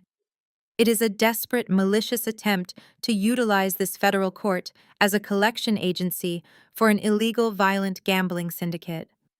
We respectfully request that this petition be dismissed immediately, and we reserve our right to pursue separate civil and criminal action regarding the perjury and extortion witnessed here today. Judge Harrison did not hesitate for a single second. He picked up his wooden gavel. I have presided over this bench for nearly 3 decades. Judge Harrison began, his voice echoing like thunder across the wood-paneled walls. I have seen families torn apart by greed, by addiction, and by sheer malice. But the level of coordinated, deceitful predation I have witnessed in this courtroom today is truly exceptional in its depravity. He pointed a finger directly at Bradley, who was practically hyperventilating in his chair, his expensive suit clinging to his sweat-drenched back. You attempted to leverage the legal mechanism designed to protect our most vulnerable citizens to pay off your own criminal debts, the judge snarled. You filed sworn affidavits under penalty of perjury, claiming your sister was mentally unstable, while fully knowing you were the one spiraling out of control. This court is not your personal ATM, and it is certainly not a shield to protect you from the consequences of your own reckless illegal behavior. Judge Harrison then turned his furious gaze upon Brenda and Thomas. My mother had shrunk back in her seat, her face pale, the theatrical tears entirely gone. My father stared blankly ahead, a broken man who finally understood that his arrogance had cost him everything. And you too, Judge Harrison continued, his voice dripping with contempt. You sat in my courtroom and weaponized your roles as parents. You lied under oath, claiming your daughter was a danger to herself while actively assisting in a scheme to steal her assets. Furthermore, the evidence presented indicates you attempted to extort another family member to secure false testimony. Your actions are morally bankrupt and legally reprehensible. The judge picked up his pen and signed the formal order with sharp, aggressive strokes. The petition for involuntary conservatorship regarding the estate of Caroline is hereby dismissed with prejudice, Judge Harrison declared. That means you cannot file this garbage again in my court or any other court in this jurisdiction. He leaned over the bench, glaring down at the petitioner's table. But we are not finished. I watched Bradley physically recoil, realizing the nightmare was only just beginning. Given the frivolous, malicious, and entirely fraudulent nature of this petition, Judge Harrison continued, I am ordering the petitioners Bradley, Thomas, and Brenda to be held jointly and severally liable for 100% of the respondents' legal fees. You will pay every single cent Caroline spent defending herself against your lies. Brenda let out a small, strangled gasp. They had poured a fortune into their own sleazy lawyer, and now they were on the hook for Mr. Caldwell's premium rates. But the judge was not done dropping the hammer. Furthermore, Judge Harrison announced, his voice taking on a chilling official cadence. This court has a legal obligation to report evidence of significant criminal activity. The financial records and audio recordings presented today regarding the underground cryptocurrency syndicate, the extortion attempt, and the $2 million illegal debt will not remain sealed. I am personally forwarding the entire evidentiary file from this hearing directly to the local field office of the Federal Bureau of Investigation. Bradley's eyes rolled back in his head. The color completely drained from his face and his knees gave out. He physically collapsed, sliding out of his chair and crumpling onto the courtroom floor. His lawyer did not even attempt to help him up. He stepped away from Bradley as if he were radioactive, desperately trying to distance himself from the impending federal investigation. My father stared at the floor, realizing the gravity of the situation. His golden child was not just facing bankruptcy, he was facing federal prison time for wire fraud, and the syndicate would still be hunting him down for their money. The bailiff rushed forward to assist Bradley, pulling him back into his chair. He sat there limp and defeated, staring blankly ahead. This hearing is adjourned, Judge Harrison barked, slamming his gavel down with a resounding crack that echoed through the room like a gunshot. The judge stood up, smoothed his robes, and walked off the bench without casting another glance at my family. The battle was officially over. I had not just won. I had utterly annihilated them. I stood up from the respondents' table, buttoning my tailored charcoal suit jacket. I felt no adrenaline spike. I felt no urge to gloat. I felt a profound, overwhelming sense of absolute peace. The heavy toxic chain that had been wrapped around my neck since childhood had finally snapped. Mr. Caldwell packed his briefcase with methodical precision. He offered me a small, satisfied smile. A flawless execution, Caroline. I will have the fee demands drafted and sent to their counsel by tomorrow morning. Jamal and Melanie walked over to our table. Melanie's eyes were wide, taking in the scene of our parents sitting frozen in shock on the other side of the room. Jamal put a protective arm around her waist, standing tall. I turned to them, offering a genuine warm smile. Thank you, I said quietly. Both of you. You risked a lot today to stand by me. Jamal shook his head. We didn't risk anything, Caroline. We just stopped letting them control the narrative. We are ready to go home. We gathered our belongings and began walking down the center aisle of the courtroom. As we passed the petitioner's table, Brenda suddenly snapped out of her shocked stupor. She stood up, reaching a trembling hand out toward me. "Caroline, please," Brenda whispered, her voice cracking. Her fake tears were gone. This was pure, unadulterated desperation. "We are your family. You cannot just leave us like this. The legal fees, the FBI. They are going to take everything we have. Bradley is going to go to jail." I stopped walking. I did not turn to face her. I simply looked over my shoulder, meeting her terrified gaze with absolute chilling indifference. "You should have thought about that before you tried to lock me in a psychiatric ward," I replied smoothly. I turned back around and continued walking toward the heavy oak doors flanked by Jamal and Melanie. The sound of Brenda sobbing echoed behind me, bouncing off the polished wood paneling. I pushed the door open, stepping out into the bright, busy hallway of the federal courthouse, leaving the ashes of my toxic family burning in the courtroom behind me. The hallway of the federal courthouse was a stark contrast to the oppressive wood-paneled tension we had just escaped. Sunlight streamed through massive floor-to-ceiling windows, casting long, bright rectangles across the polished marble floor. I took a deep, cleansing breath. The recycled air of the judicial building tasted like absolute victory. Mr. Caldwell checked his watch, gave me a curt nod, and headed toward the elevators to begin drafting the fee collection demands. I stood near a marble column alongside Jamal and Melanie, watching the heavy oak doors of the courtroom. I knew they would have to walk out eventually. They could not hide in there forever. A minute later, the doors creaked open. Bradley stumbled out first, looking entirely stripped of the arrogant swagger he had carried his entire life. His tailored suit was wrinkled, his tie hung loose around his neck, and his skin possessed a sickly grayish pallor. Brenda and Thomas trailed closely behind him, physically supporting each other, as if they had just survived a shipwreck. They looked completely disoriented, blinking aggressively against the bright sunlight of the corridor. Before any of them could speak, a sharp, repetitive buzzing shattered the heavy silence. It was coming from Bradley's pocket. He flinched violently, his hand shaking as he pulled out his smartphone. The screen was lighting up with rapid-fire notifications. The harsh electronic chiming echoed down the marble hallway like a countdown timer on a bomb. Bradley stared at the screen, his breath catching in his throat. The underground crypto syndicate did not wait for the evening news. They had eyes everywhere, and they clearly already knew that the conservatorship petition had been thrown out with prejudice. Their $2 million payout had just evaporated in a federal courtroom, and their patience was officially zero. Bradley let out a pathetic, strangled whimper. He dropped the phone onto the marble floor. The screen shattered, but the device did not turn off. The notifications kept flooding in, visible to everyone standing in the corridor. I could see the capitalized, aggressive text from where I stood. They were explicitly detailing exactly what they were going to do to him before the sun went down. The FBI investigation was suddenly the least of his worries.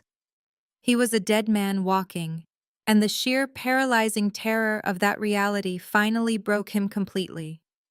He sank against the wall, sliding down until he hit the floor, burying his face in his hands. Thomas and Brenda rushed to his side, panic erasing the last remnants of their country club dignity. Thomas patted his son's shoulder uselessly while Brenda wrung her hands together in a state of absolute hysteria. They had lost their mansion, their reputation, and now they were about to lose their golden child to a violent criminal cartel. Then Brenda's frantic eyes darted across the hallway and locked onto Melanie. A new, twisted form of desperation washed over my mother's face. She scrambled to her feet, abandoning Bradley on the floor, and sprinted toward my younger sister. Thomas quickly followed her lead, zeroing in on their last remaining lifeline. "Melanie, my sweet girl," Brenda pleaded, her voice cracking as she reached out to grab my sister's forearms. "We need your help. We are begging you. You heard the judge. We have to pay Caroline's legal fees, and Bradley needs $2 million today. They are going to hurt him. They are going to kill your brother." Melanie stiffened instinctively, stepping back, but Brenda held on tight, her perfectly manicured fingernails digging into Melanie's sleeves. "You and Jamal have excellent credit," Thomas interjected, stepping right up to Jamal with a look of frantic, wild-eyed urgency. "Your architectural firm is doing well. Your house has equity. You can take out a second mortgage. You can pull a massive line of credit against the property. We will pay you back, I swear on my life. Just sign the papers and wire the cash to Bradley's account before it is too late. We are a family, Melanie. You have to save us." I watched the scene unfold with chilling detachment. Even now, after being humiliated in a federal court, after being exposed for extortion and wire fraud, their first instinct was to cannibalize their youngest daughter. They were actively demanding that Melanie and Jamal bankrupt themselves, risk their own home, and jeopardize their entire future to pay off an illegal gambling debt. The sheer audacity of their narcissism was breathtaking. Melanie looked at the frantic, begging faces of the parents who had terrorized her for years. She looked at the father who had literally threatened to destroy her husband's career just an hour ago. She took a deep breath, her shoulders squaring as she finally shed the weight of their lifelong manipulation. She firmly detached her arms from Brenda's desperate grip. Jamal stepped slightly in front of his wife, creating an impenetrable physical barrier between Melanie and her toxic parents. He stood tall, projecting the calm, unshakable authority of a man who had already won the war. "You have lost your minds," Jamal stated, his voice a low, steady rumble that commanded absolute attention. "You stand in a federal courthouse minutes after being reprimanded for extortion, and you have the sheer audacity to ask us to mortgage our home to fund a criminal syndicate." Thomas flushed with anger, his desperation briefly giving way to his old arrogant habits. "He is your brother-in-law," Thomas hissed, pointing a shaking finger at Jamal. "You owe this family your loyalty." "I owe this family absolutely nothing," Jamal replied smoothly, his eyes narrowing with icy precision. "I am an African-American man, an architect, and the person you treated like dirt for 5 long years. You mocked my career, you threatened my livelihood, you tried to force my wife to commit perjury. You do not get to cash in on a relationship you actively tried to destroy." Brenda let out a loud, dramatic wail, dropping to her knees on the cold marble floor. "Please, Jamal, we have nothing left. We are going to lose everything. Have mercy on us." Jamal looked down at my mother, his expression completely devoid of pity.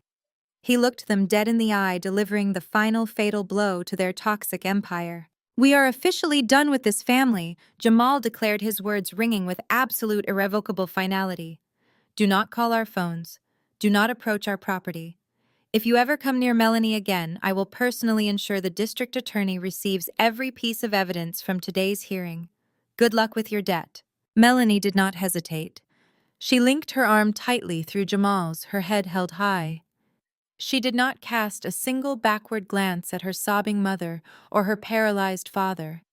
She did not look at the golden child crying on the floor. She walked away with her husband, their footsteps echoing down the long, bright corridor toward the exit. I remained standing near the marble column, buttoning my suit jacket with deliberate, measured movements. I looked at the wreckage of my biological family. Brenda was weeping openly on the floor, her hands covering her face. Thomas was leaning against the wall, breathing heavily, staring at the shattered phone that was still vibrating with death threats. Bradley was completely unresponsive, curled into a pathetic ball of sheer terror. They had tried to build a kingdom on lies, manipulation, and financial abuse. Now they were left with absolutely nothing but the crushing, suffocating consequences of their own actions. I felt no anger. I felt no sorrow. I simply felt the profound, beautiful emptiness of a ledger that had finally been balanced to zero. I turned on my heel and walked toward the revolving glass doors, stepping out into the fresh, humid Texas air. The storm clouds had finally broken, leaving behind a clear, brilliant sky. The battle was over, the ties were permanently severed, and my multi-million-dollar empire was waiting for me. I took a deep breath of the fresh, humid Texas air as I walked away from the federal courthouse, leaving the toxic wreckage of my past entirely behind me. Fast forward exactly 365 days, and that hard-won freedom had materialized into something beyond even my own most rigorous financial projections. The scorching Texas sun now reflected off a sprawling architectural masterpiece of glass and polished steel. The toxic rusted gas station that my family had relentlessly mocked at Thanksgiving was entirely gone. In its place stood my newly constructed ultra-modern eco-charging station and luxury classic car museum. Dozens of sleek, rapid-charging bays lined the immaculate asphalt, shaded by a massive high-efficiency canopy of solar panels. Wealthy travelers and electric vehicle enthusiasts filled the parking lot, drawn by the premium amenities and the sheer spectacle of the facility. Inside the main building, the climate-controlled gallery was a breathtaking automotive sanctuary. Museum-quality track lighting illuminated the polished concrete floors. I had sold the cherry red and British racing green Shelby Cobras at an exclusive Monterey auction for a staggering combined total of $9.5 million.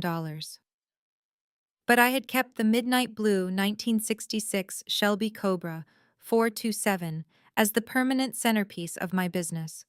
It gleamed under the spotlights behind thick velvet ropes, a pristine, priceless monument to my absolute independence. I stood behind the sweeping marble reception counter, checking the daily revenue metrics on my tablet. Resting right next to my espresso cup was a crisp, freshly printed copy of Forbes magazine. My face was on the cover, projecting absolute unbothered confidence. The bold, glossy headline read, "The Supply Chain Queen's $15 million masterstroke." The multi-page article detailed exactly how I had leveraged my corporate logistics background to execute a flawless commercial real estate acquisition, resulting in a historic state payout and a legendary automotive auction. My financial empire was public verified and entirely bulletproof. The automated glass doors of the museum slid open with a soft, welcoming chime. I looked up from my tablet, expecting to greet an elite collector or a wealthy tourist charging their vehicle. Instead, I saw two ghosts from a life I had completely discarded. Brenda and Thomas shuffled into the pristine, air-conditioned gallery.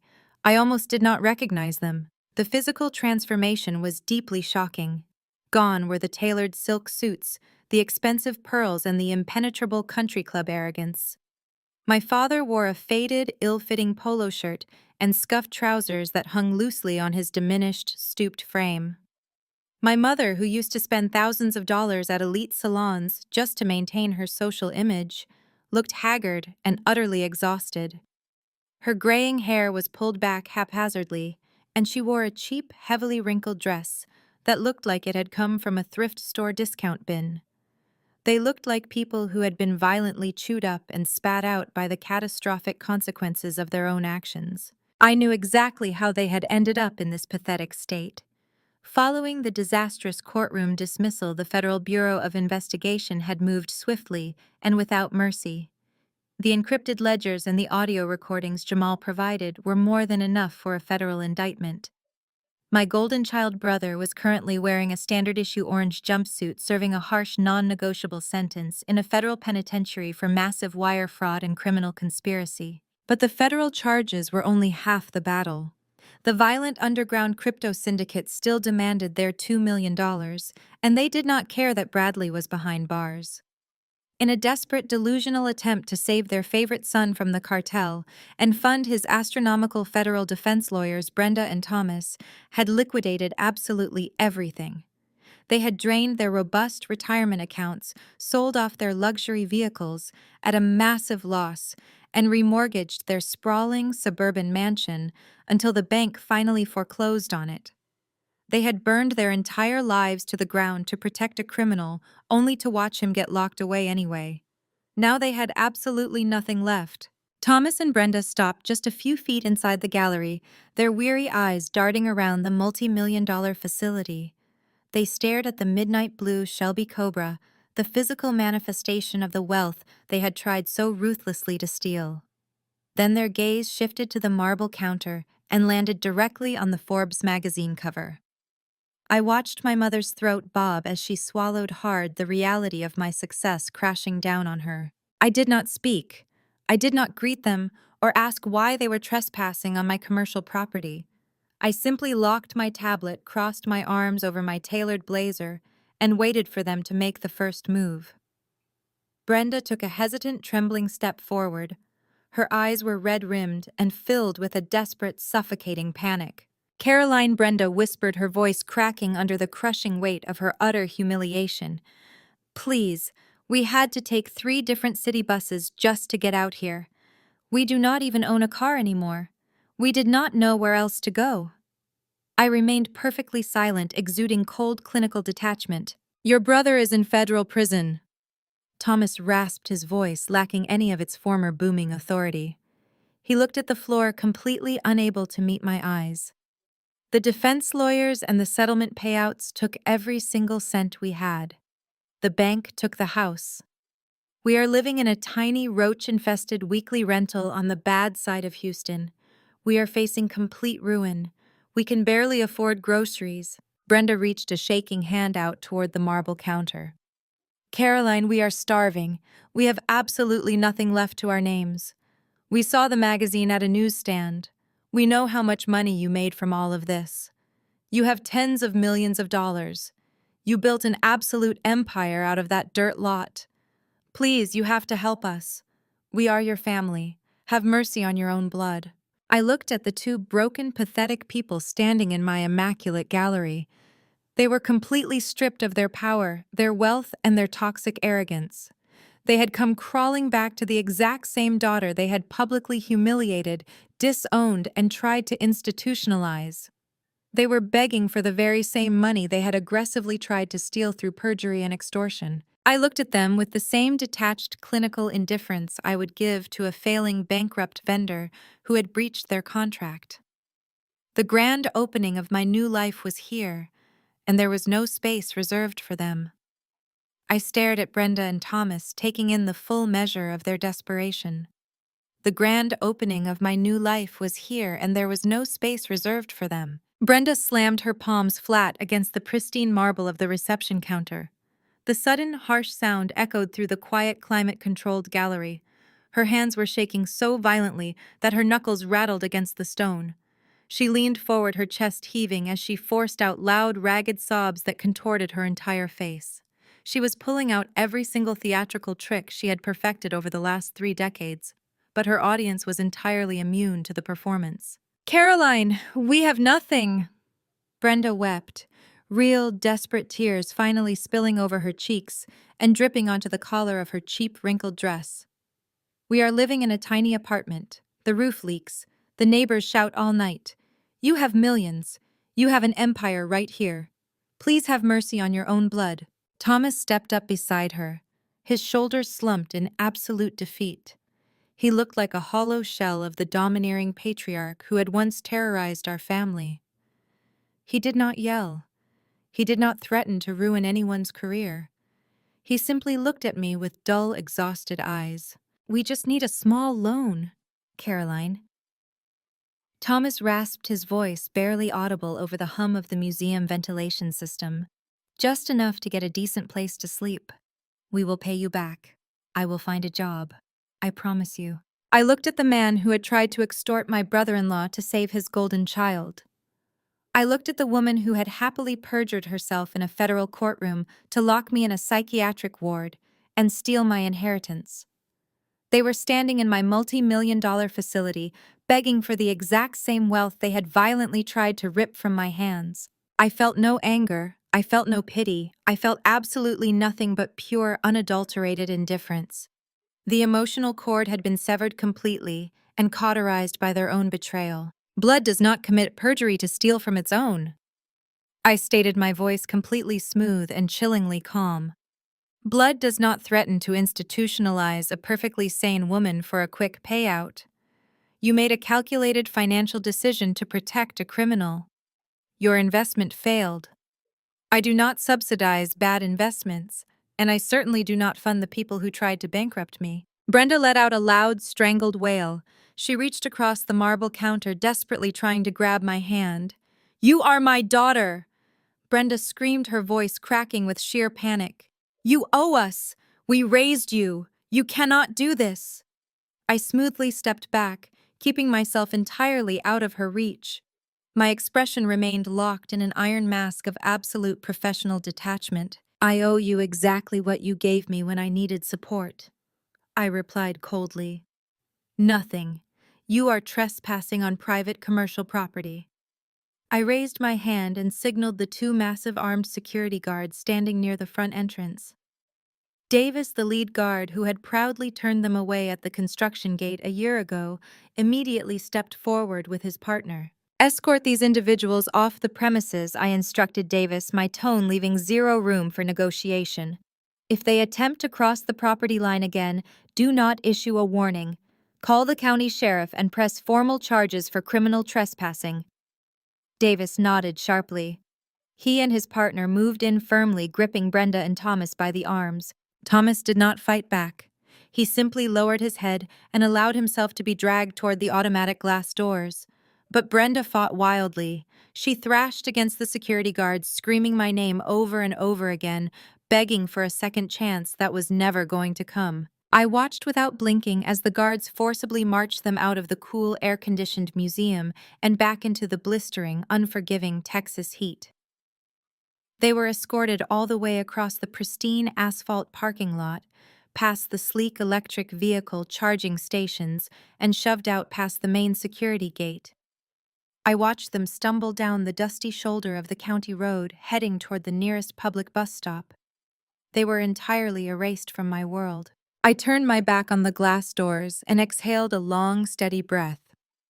The air inside the gallery felt lighter, cleaner, and completely purified.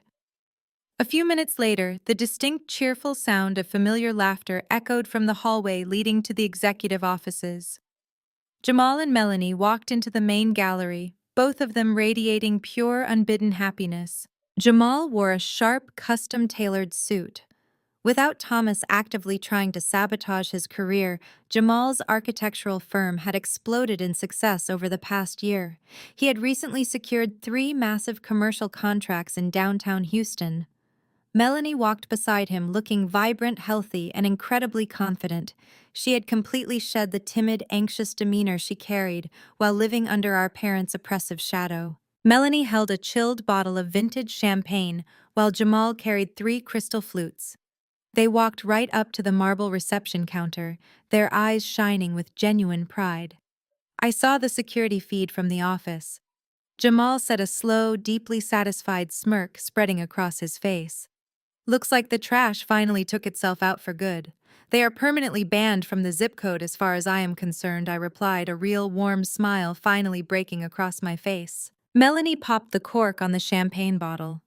The festive pop echoed beautifully off the polished concrete floors and the gleaming metal of the Shelby Cobras. She poured the bubbling golden liquid into the 3 crystal flutes and handed one to me and one to Jamal. To the official grand opening, Melanie beamed, raising her glass high, and to the strongest, smartest woman I have ever known. I took the glass, feeling a profound surge of gratitude for the family I had actually chosen.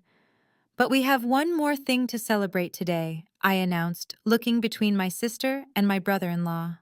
I reached under the marble counter and pulled out a freshly bound legal portfolio bearing the official seal of the state of Texas. As of this morning, the paperwork for the new foundation is officially approved and fully funded, I told them, tapping the heavy leather binder. A fixed percentage of the gross revenue from the charging stations and the museum ticket sales will be routed directly into this trust every single month. Jamal raised an eyebrow, highly impressed. The grant program is live? It is live, I confirmed, my voice vibrating with absolute triumph. We are launching a comprehensive financial grant program specifically designed for women who are actively escaping financial abuse and toxic family extortion.